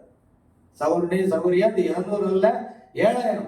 ஆனா இதை வைத்துக் கொண்டு எடுத்துக்கொள்ளப்படுதல 700 பேர் தான் செல்வார்கள், அது ஒரு போதகமாகிட்டாங்க. பல போதகத்தெல்லாம் நம்ம பார்த்துக்கிட்டு வந்திருக்கோம். ஆனா இதுக்கு மத்தியிலும் எந்த ஒரு குழப்பமும் இல்லாம சரியான பாதையில கர்த்தருடைய ஆவியானவர் கொண்டு போகிறாருன்னா நிச்சயம் நம்ம எடுத்துக்கொள்ளப்படுதல் கொண்டு போவ. அப்படி பல உபதேசம் இப்ப பாஸ்டர்ன எல்லா செய்திகளும் ஒன்னா தேவைன்னா அவங்க வர்றது கஷ்டம். ஏன் செய்ய முடியுங்க? அவருடைய வழிபாடு வேற, இவருடைய வழிபாடு வேற, இன்னொருத்தருடைய வெளிப்பாடு, ஒவ்வொரு வித்தியாசமான வெளிப்பாடு. பாருங்க, ஒரே சிறவுள்ள பறவைகள் என்ன செய்யும்? ஒன்று கொடுக்காரு. ஒரே விசுவாசம் இருக்கணும், ஒரே விசுவாசம், ஒரே கர்த்தர், ஒரே தேவன், ஒரே ஞானஸ்நானம். அந்த ஒரே விசுவாசம் இருந்தா அவங்க தான் ஒன்று கூடுறாங்க. ஒரே சிறவுள்ள பறவைகள் ஒன்று கூடும் சொல்லும்போது அந்த விசுவாசத்துல நம்ம சரியா செய்தி என்ன சொல்றதோ அதுதான் அப்படிங்கிற விசுவாசம் இருக்கிறவங்க நம்ம ஒன்று கூடி தேவனை ஆராதிப்பதுதான் அது ஏற்றதாயிருக்கும். இல்லைன்னா உபதேசம் மாறிடுச்சு. அவங்களுக்கு கிடைச்ச அவங்க எடுத்துக்கொண்ட வெளிப்பாட எப்படியாவது பேசணும்னு சொல்லிட்டு பிரசங்க இடத்துல பேசுறாங்க. நீங்க எப்படி என்ன பிரசங்க இடத்துல விட்டீங்கன்னு எனக்கு தெரியல. பாஸ்டர் என்னை பற்றி தெரிஞ்சிருப்பாருன்னு நினைக்கிறேன். நாங்கெல்லாம் ஒரு ஊழியக்காரன பிரசங்க இடத்துல ஏத்துறதுனால அவருடைய விசுவாசம் என்ன, அவர் என்ன உபதேசத்துல இருக்கிறாரு, என்ன காரியத்துல இருக்கிறாருன்னு தெரிஞ்சுதான் பிரசங்க இடத்துல ஏற்றோம். இல்லைன்னா அங்க 4 குடும்பம் காணாம போயிடும். நடக்குது, நிறைய இடத்துல நடக்குது. திருடவும் கொல்லவும் அழிக்கவே வருகிற மாதிரி கடைசியில ஒரு 4 ஆத்மா காணாம போயிடும். ஒரு ஆத்மாவை ஆதாயப்படுத்துறது எவ்வளவு கஷ்டம் தெரியுமா? ஊழியக்காரங்களா எங்களுக்கு தான் தெரியும். ஒரு ஆத்மாவை ஞானஸ்நானம் கொடுத்து அவங்களுடைய ஏழ்மை நிலையிலிருந்து மாறி ஆசீர்வதிக்கப்பட உபவாசத்திலே ஜெபத்திலே தரித்திருந்து ஜெபித்து அவருடைய ஆவிக்குரிய காரியங்களை போதித்து அவர்களை வழிநடத்தி இப்படி ஒரு ஆத்மாவை வளர்த்து வருவது, ஒரு பிள்ளைய 10 மாதம் சுமந்து அதை பெற்று அதை பாலூட்டி சீராட்டி வளர்த்து படிக்க வைத்து ஆளாக்குகிறதற்கு ஒரு தாயின் கடமை. எவ்வளவு கஷ்டம் தெரியுமா? அதே கஷ்டம் அந்த மெய்ப்பனுக்கு இருக்கு. ஆகையால் அப்படிப்பட்ட இடத்துல நாம் மிக கவனமாக இருக்க வேண்டும். நான் ஓப்பனாவே பேசுறேன். என்னை பற்றி தெரியாம உங்க பிரசங்கத்துல என்ன ஏத்தாதீங்க. அடுத்தவங்களை பற்றி நான் சொல்லுவோம். என்ன பற்றி சொல்லுவோம்? நான் என்ன விசுவாசத்துல இருக்கிறேன், நான் என்ன விசுவாசிக்கிறேன், செய்தி மட்டும்தான் பேசுவார் ஸ்டீவனா, அவர் செய்தியை மட்டும்தான் பேசுவார் அப்படின்ட்டு விசுவாசம் இருக்கிறவங்க தான் என்ன கூப்பிடணும், இல்லைன்னா கூப்பிடக்கூடாது. ஏன்னா ஊழியம் செய்யறதுக்கு மலேசியாவுக்கு வந்து செய்யணும்னு ஆசையா, நான் இந்தியாவில் ஊழியம் செய்தாலும் மலேசியாவில் ஊழியம் செஞ்சாலும் எல்லாரும் நம்ம அங்கதானே சந்திக்க போகிறோம். இந்த மலேசியா விட்டுட்டு ஒரு நாள் போயிடுவோம், இந்தியா விட்டு ஒரு நாள் போயிடுவோம் இல்லையா, சிங்கப்பூரை விட்டுட்டு எல்லாம் மேலதான் நம்ம சந்திக்க போறோம். அப்ப எங்க ஊழியம் செய்யறாரு, கர்த்தர் எங்க நடத்துகிறாரோ அங்கதான் ஊழியம் செய்யும். அப்படி நடத்தல் இல்லாம தீர்க்கதரிசி உலகம் முழுவதும் அழைப்பு வந்தாலும் அதை அவர் ஏற்றுக்கொள்ளல. ஜெபத்துல வைப்பார், கர்த்தர் அனுமதிச்சா அந்த இடத்துக்கு போவார், இல்லைன்னா போக மாட்டார். அதனால மலேசியாவை சுற்றி பார்ப்பது என்பது என்னுடைய எண்ணம் அல்ல பிரியமானவர்களே. இங்க இருக்கிற ஒரு சிறு கூட்டத்துக்கு உங்களை இன்னும் பலப்படுத்த வேண்டும், இன்னும் நீங்க ஆவிக்குரிய ஜீவியத்துல முன்னேறி செல்ல வேண்டும், ஒரு தெளிவை பெற்றுக்கொள்ள வேண்டும். அதுதான் எங்களுடைய வேலை. அல்லேலூயா.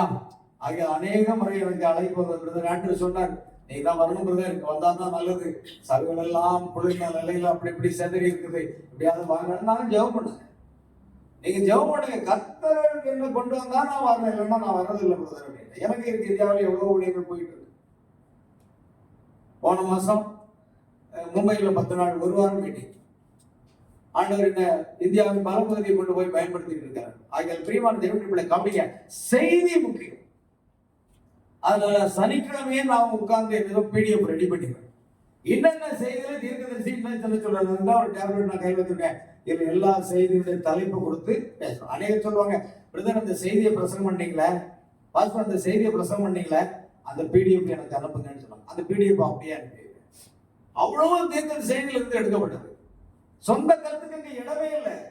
ஏன்னா மோசேயுடைய செய்தியை தான் யோசுவா கொண்டு போகணும், தீர்க்கதரிசி பிரணாமுடைய செய்தியை மட்டும்தான் நாம கொண்டு போகணும். எக்ஸ்ட்ரா வெளிப்பாடு நமக்கு அவசியம் இல்லை.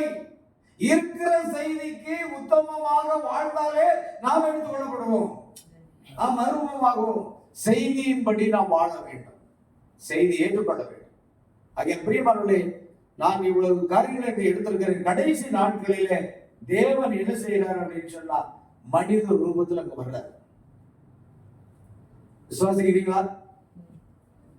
உங்க விசுவாசத்தை கொஞ்சம் பார்த்துக்கலாமே. விசுவாசிக்கிறீங்களா? கர்த்தர்களை ஆசீர்வதித்தார் நிச்சயம். எப்பொழுது நான் எடுத்துக்கொள்ளப்படுவதற்கு முன்பாக வாக்குத்தத்தம் பண்ணப்பட்ட அந்த குமாரன் இன்னும் ஆபிரகாமுக்கு வரல, அதுக்கு முன்னால அவர் வந்துட்டார் பாருங்க. அப்படின்னா எடுத்துக்கொள்ளப்படுவதற்கு முன்பாக அவர் இந்த பூமியில ஒரு மனித ரூபத்துல அவர் தன்னை என்ன செய்யணும், வெளிப்படுத்தணும். இத சாப்பிடுறதுக்காரங்களுக்கு சொல்றாங்க, நம்மள பைத்தியக்காரன்னு சொல்லுவாங்க. ஆனா செய்தியில் உள்ளவங்களுக்கு கூட இதை ஏற்றுக்கொள்றது கஷ்டமான காரியம். அநேக இடங்கள்ல பேசுறேன், சில அநேகர் சொல்றாங்க இவர் தவறா போதிக்கிறார். சகோதரனே வாங்க உட்கார்ந்து பேசுவோம், நான் செய்தியில இருந்து பேசுறேன், உங்களுக்கு காண்பிக்கிறேன் வாங்க. நான் எல்லா இடத்துக்கும் அழைப்பு கொடுத்துருக்கேன். இல்ல நீ நான் வரேன், நீங்க எனக்கு காசு தர வேண்டாம், நான் டிக்கெட் போட்டு வரேன். இப்போ மலேசியாவுக்கு நான் தான் டிக்கெட் போட்டு வந்தேன், நான் தான் செலவழிச்சு வந்தேன். நேற்று நான் தான் டிக்கெட் போட்டு ஃபிளைட்ல வந்தேன். மலேசியா ஒழிப்பு வரணும்னா ஒரு 50,000 ரூபாய் நாங்கள் கையில கொண்டு வரணும், இல்லைன்னா மலேசியாவுக்கு வரணும் யாரும் ஆசைப்படக்கூடாது. இங்க உள்ள ஜனங்களை பலப்படுத்துறதுக்கு தானே நாங்க வர்றோம், இங்க இருந்து காணிக்கை வாங்கிட்டு போறதுக்காக வர்றோம். இல்ல அது அன்பின் காணிக்கை வேற செலவுக்கு. இருந்தாலும் நாங்க என்ன அப்படின்னா தேவனுடைய பிள்ளைகள் எல்லா இடத்துலயும் இருக்காங்க. சொல்றாங்க மனவாட்டி உலகம் முழுவதும் இருக்கிறாங்க. முடிஞ்சா அவங்களை இன்னும் கொஞ்சம் ஸ்டடி பண்ணுவோம், இன்னும் கொஞ்சம் உற்சாகப்படுத்துவோம், இன்னும் கொஞ்சம் தைரியப்படுத்துவோம், இன்னும் செய்தியில அவங்களை நிலைநிறுத்துவோம். அவ்வளவுதான். என்னால ஒரு ஆத்மா கூட சபை விட்டு வெளியே போகக்கூடாது. அதுதான் நான் அந்த ஊழியக்காரன் மட்டும்தான் சபைக்கு வரணும், இல்லைன்னா வரக்கூடாது. சபை உடைய கூடாது. இதுக்கு முன்னால நிறைய பேர் கேள்விப்பட்டிருக்கேன், மலேசியாவுக்கு போனாங்க, அநேகர் 90 உடைச்சிட்டு போயிட்டாங்கன்னு சொன்னோம். அது தவறு. அப்படி செய்யக்கூடாது. உங்களை பலப்படுத்துறதுக்கு எல்லாரும் முடிஞ்சா உங்களுக்கு உதவி செய்யும். எந்த கஷ்டத்தையும் நான் கொடுக்க விரும்பல, அப்படி செய்யக்கூடாது. அதனாலதான் இந்தியாவில் பல பகுதியில் இருக்காங்க. அங்க கர்நாடகா மாநிலத்துல இந்த பொது வருஷம் தொடங்கல, அதுக்கு முன்னாலே நான் புக் பண்ணிட்டு இருக்கேன். எனக்கு அருமையானவர்களே, நான் அதை பெருமையா சொல்லல. ஏன்னா அந்த சபைக்கு நம்ம உதவியா இருக்கணும். எங்க சொந்த பணத்தை செலவழிச்சுதான் நாங்க ஊழியத்தின் பாதையில போகிறோம். அல்லேலூயா. பவுல் சொல்றது போல. ஆக பிரியமான தேவனுடைய பிள்ளைகளை கவனிக்க, இந்த கடைசி நாட்களை கவனிக்க. எடுத்துக்கொள்ளப்படுவதற்கு முன்பு மனித சரீரத்துல அவர் வெளிப்படுத்தணும். அதுதான் லோத்தி நாட்கள் நடந்தது போல மனுஷகுமாரன் வரும் நாட்களில் நடக்கணும். அவர் எப்படி வெளிப்படுத்துவார்? மனுஷ குமாரனாக. முதலாம் வருகையில் எப்படி மனுஷகுமாரனை வெளிப்படுத்தார் ஒரு தீர்க்கதரிசியா மோசே ஏற்கனவே சொல்லி இருக்கிறார். உங்கள் சகோதரரிலிருந்து என்னை போல ஒரு தீர்க்கதரிசியை தேவன் எழும்ப பண்ணுவார்.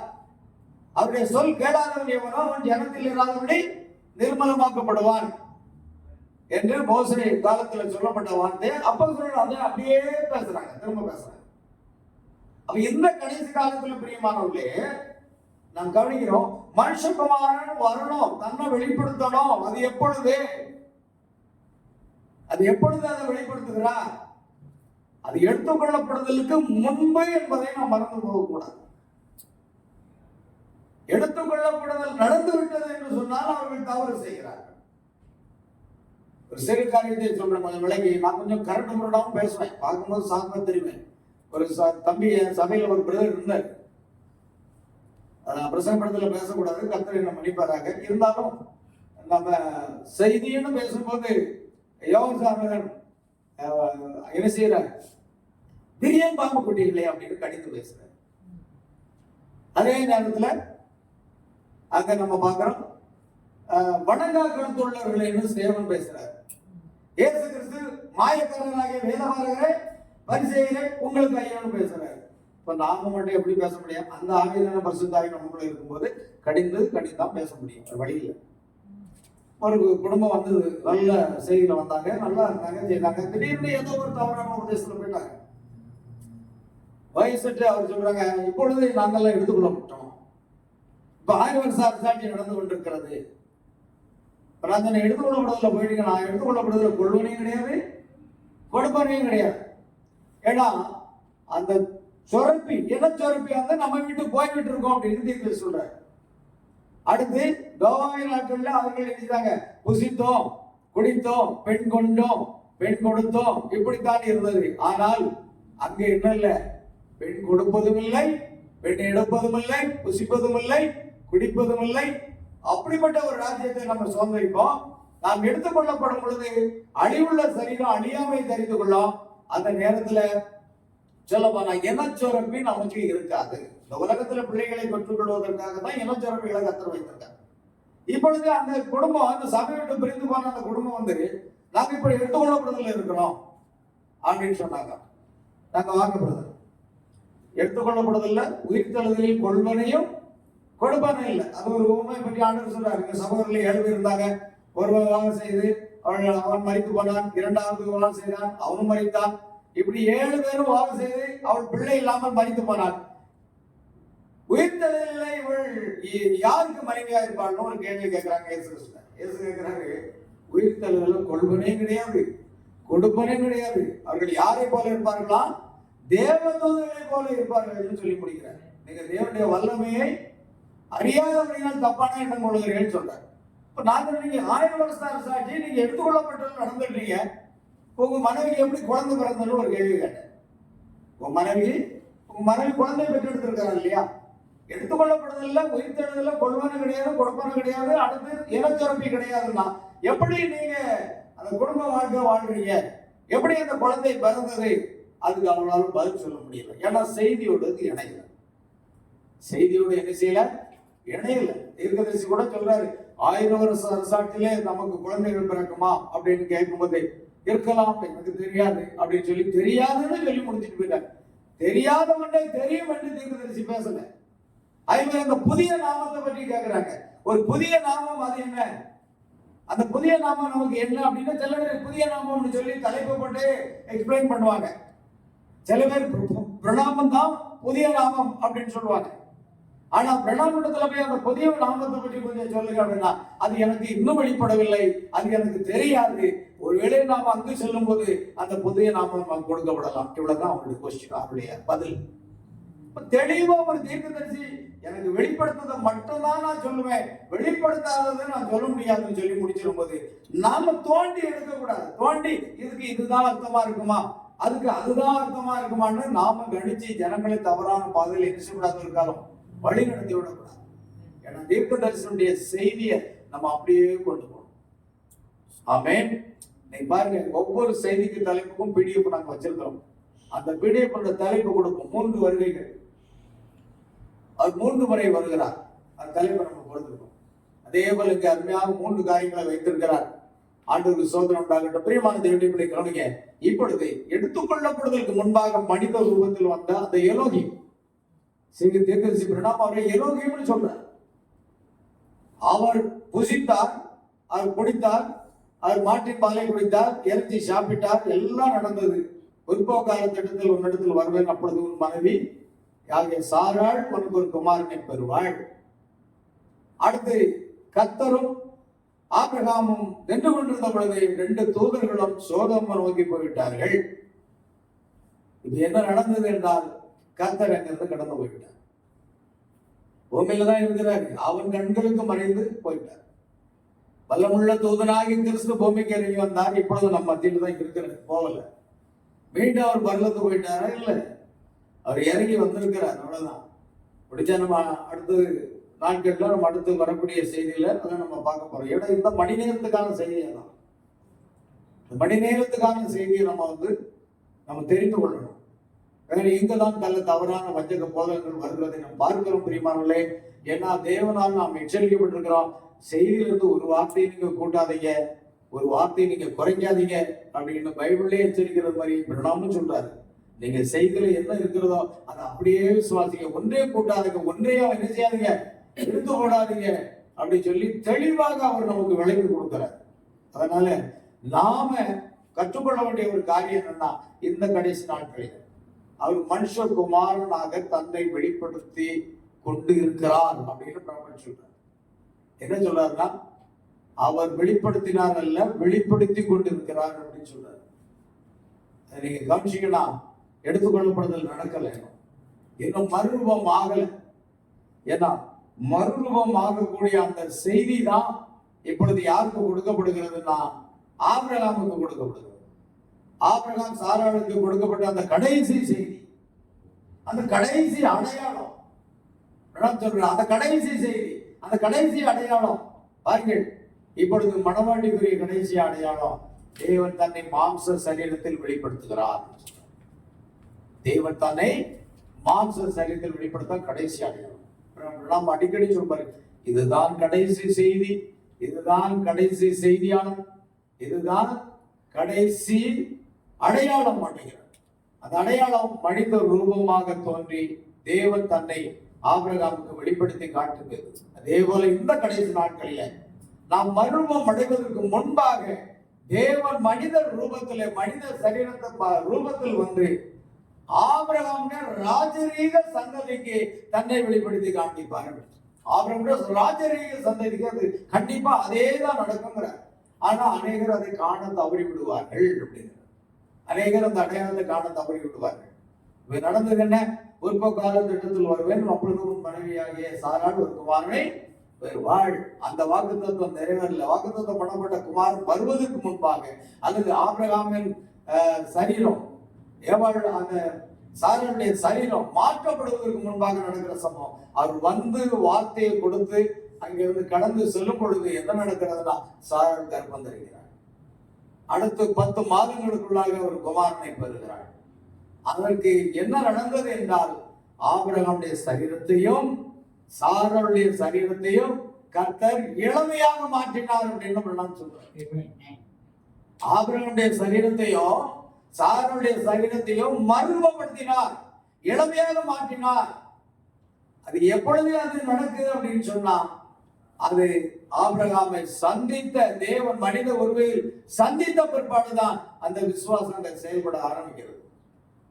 அப்பொழுதுதான் அங்கு மறுரூபம் ஆகிறது. அங்க பாத்தீங்கன்னா, நான் ஒரு உற்பவ கால திட்டத்தில் மீண்டும் வருவேன் அப்படின்னு சொல்றாரு. அதுதான் ராஜ்யம். குழப்பி விடக்கூடாது. 2வது முடிஞ்சு போச்சுன்னு சொல்றாங்கன்னா அவங்க தவறு பண்றாங்க. அது எடுத்துக்கொள்ளப்படுது. ஆகையத்தில் இவர் தன்னை வெளிப்படுத்திட்டாரு ஆபிரகாமுக்கு முன்பாக. ஆனா நான் உற்பவ கால திட்டத்தில் உன்னிடத்தில் வருவேன், அப்பொழுது உனக்கு ஒரு குமாரன் வருவான். அப்போது ஒரு குமாரன், உன் மனைவியாக சாராள் ஒரு குமாரனை அழைத்துக் கொண்டிருப்பாள் சொல்ற. அப்படின்னு சொன்னா அவருடைய சரீரமும் சாராளுடைய சரீரம் அந்த வயதில் சென்று சிறைகளின் வழிபாடு நின்று போல அது செத்ததாக காணப்படுகிற அந்த சரீரம் மறுரூபமாக்கப்பட்டது, இளமையாக்கப்பட்டது. அதனாலதான் அவள் கர்ப்பம் தரித்து ஒரு குமாரனை பெற்றாள். அல்லேலூயா. அதே போன்று ஆபிரகாமுடைய ராஜரீக சந்ததி இன்றைக்கு தன்னை மனித ரூபத்தில் வெளிப்படுத்தின அதே எலோகிமை அடையாளம் கண்டு கொள்வார்கள். இது வந்த பிற்பாடுதான் அந்த எடுத்துக்கொள்ளப்படுதல் விசுவாசம் நமக்கு உண்டாகும். அதுக்கு முன்னால நாம் நம்மை சீர்திருத்திக் கொண்டு இருக்கிறோம். நமக்கு நல்லா தெரியும், 7 சபை காலங்கள் இருக்கிறது, 7 செய்தியாளர் இருக்காங்க. முதலாம் சபை காலனாகிய பவுல் ஒரு தீர்க்கதரிசியாகவும் அப்போஸ்தலனாக இருந்தார். அதே போன்று கடைசி சபையின் செய்தியாளர் லவுதிகேய சபையின் தூதனாக இருக்கிறார், ஒரு தீர்க்கதரிசியாக இருக்கிறார். இடையில் இருக்கிற எல்லா தூதர்களும் சீர்திருத்தக்காரர்கள். ஆகையால் நாம் நம்மை சீர்திருத்திக் கொண்டே வந்தோம். ஆனால் அந்த மனித ரூபத்துல தோன்றின எலோகிம் வந்தபோது ஆபிரகாமுடைய சரீரம் சாராள் சரீரம் மாற்றப்படுகிறது. அப்படின்னா இது எந்த நேரம், இன்னைக்கு என்ன நடந்து கொண்டிருக்கிறது? லோத்தி நாட்கள் போல மனுஷகுமாரன் வரும் நாட்கள் நடக்கணும். இன்றைக்கு மனுஷகுமாரன் அவர் இறங்கி வந்து விட்டாரா? அப்படியானால் நம்மோடு ராஜரீக சந்ததிக்கு தானே வெளிப்படுத்தி விட்டாரா? இந்த ராஜரீக சந்ததி அவரை அடையாளம் கண்டு கொண்டார்களா? இதுக்கெல்லாம் கேள்வி பார்க்கும் பொழுது நாம் தான் அதுக்கு பதில் சொல்லணும். அல்லேலூயா. நான் கண்டிருக்கிறேன் என்று நான் விசுவாசிக்கிறேன். நான் என்னுடைய விசுவாசத்தை தான் கூற முடியும். நீங்க அந்த ஆபிரகாமுடைய ராஜரீக சந்ததிக்கு மனித ரூபத்தில் வெளிப்படுத்தின அந்த கிறிஸ்துவை நீங்க கண்டுகொண்டீர்களா? ஆனா தீர்க்கதரிசி பிரணாம் கேட்கிறார், ஓ அந்த கிறிஸ்து, அந்த பலமுள்ள தூதன் மனுஷகுமாரன் இறங்கி வந்திருக்கிறதை நீங்கள் காண்கிறீர்களா என்று தன்னுடைய சபையாரை பார்த்து அவர் கேட்கிறார். இப்பொழுது மனுஷகுமாரன் இங்கே நின்று கொண்டிருக்கிறார், நீங்கள் காண்கிறீர்களா என்று சொல்லும் பொழுது சபையார் எல்லாரும் ஆமேன் என்று சொல்லுகிறாங்க. பாருங்க, அந்த செய்தி அப்படியே இருக்கு. சபையார் ஆமேன் என்று சொல்லுகிறார்கள். அங்க தமிழாக்கம் செய்திருக்கிறார். அப்படியா பிரியமானவர்களே, நாம் இந்த நேரம், இந்த மணி நேரத்துக்கான அந்த அடையாளத்தை நாம் கண்டு கொண்டோம். இதுதான் கடைசி அடையாளம். தேவன் ஆபிரகாமுக்கு கொடுக்கப்பட்ட கடைசி அடையாளம். அந்த கடைசி அடையாளம் நிறைவேறிவிட்டது. ஒன்றே ஒன்று, நாம எதை எதிர்பார்த்து கொண்டிருக்கிறோம்? எடுத்துக்கொள்ளப்படுதல் எதிர்பார்த்து கொண்டிருக்கிறோம் என்று அவர் சொல்வதா? ஆகிய தொடர்ந்து பிரியமான இந்த மணி நேரத்துக்கு நாம் எடுத்துக்கொள்ளப்படுகிற சமீபமா வந்துட்டோம். அந்த கடைசி அடையாளம் வந்துவிட்டது. கடைசி செய்தி அடையாளம் வந்துவிட்டது. செய்தியாளரும் வந்துட்டாரு. கடைசியாக மனுஷகுமாரனும் தானே வெளிப்படுத்தினார் மனித சரீரத்துல. இதை குறித்து நாம் இப்பொழுது இந்த காலை போர்ஷன்ல முடிப்போம். கர்த்தர் சித்தமானால் தொடர்ந்து அநேக காரியங்களை உங்களுக்கு ஒருவேளை கேள்விகள் இருக்குமானால், ஏதாவது ஒரு கேள்வி இருக்குமானால் எல்லாருக்கும் பிரயோஜனமாக அந்த செய்தியை நான் ஆயத்தம் பண்ணி தீர்க்கதரிசி செய்தியிலிருந்து மட்டும்தான் உங்களுக்கு நான் பேசுவேன். என் சொந்த வெளிப்பாடு நான் பேசவே மாட்டேன். எனக்கு அது தேவையில்லை. அது உங்களுக்கு பிரயோஜனமா இருக்காது, எனக்கும் பிரயோஜனமா இருக்காது. நமக்கு செய்தி எண்ணம் தோதுடைய செய்தி, தீர்க்கதரிசி செய்தி. ஆகையால் இன்றைக்கு நாம் அதை புரிந்து கொண்டோம். தொடர்ந்து கர்த்தர் நம்மை வெளியிடுத்துவராக. பாஸ்டர் அவர்களிடத்திலே நான் ஒப்பு கொடுக்கிறேன். கர்த்தர் நம்முடைய ஆசிரியர். Praise the Lord. God bless you.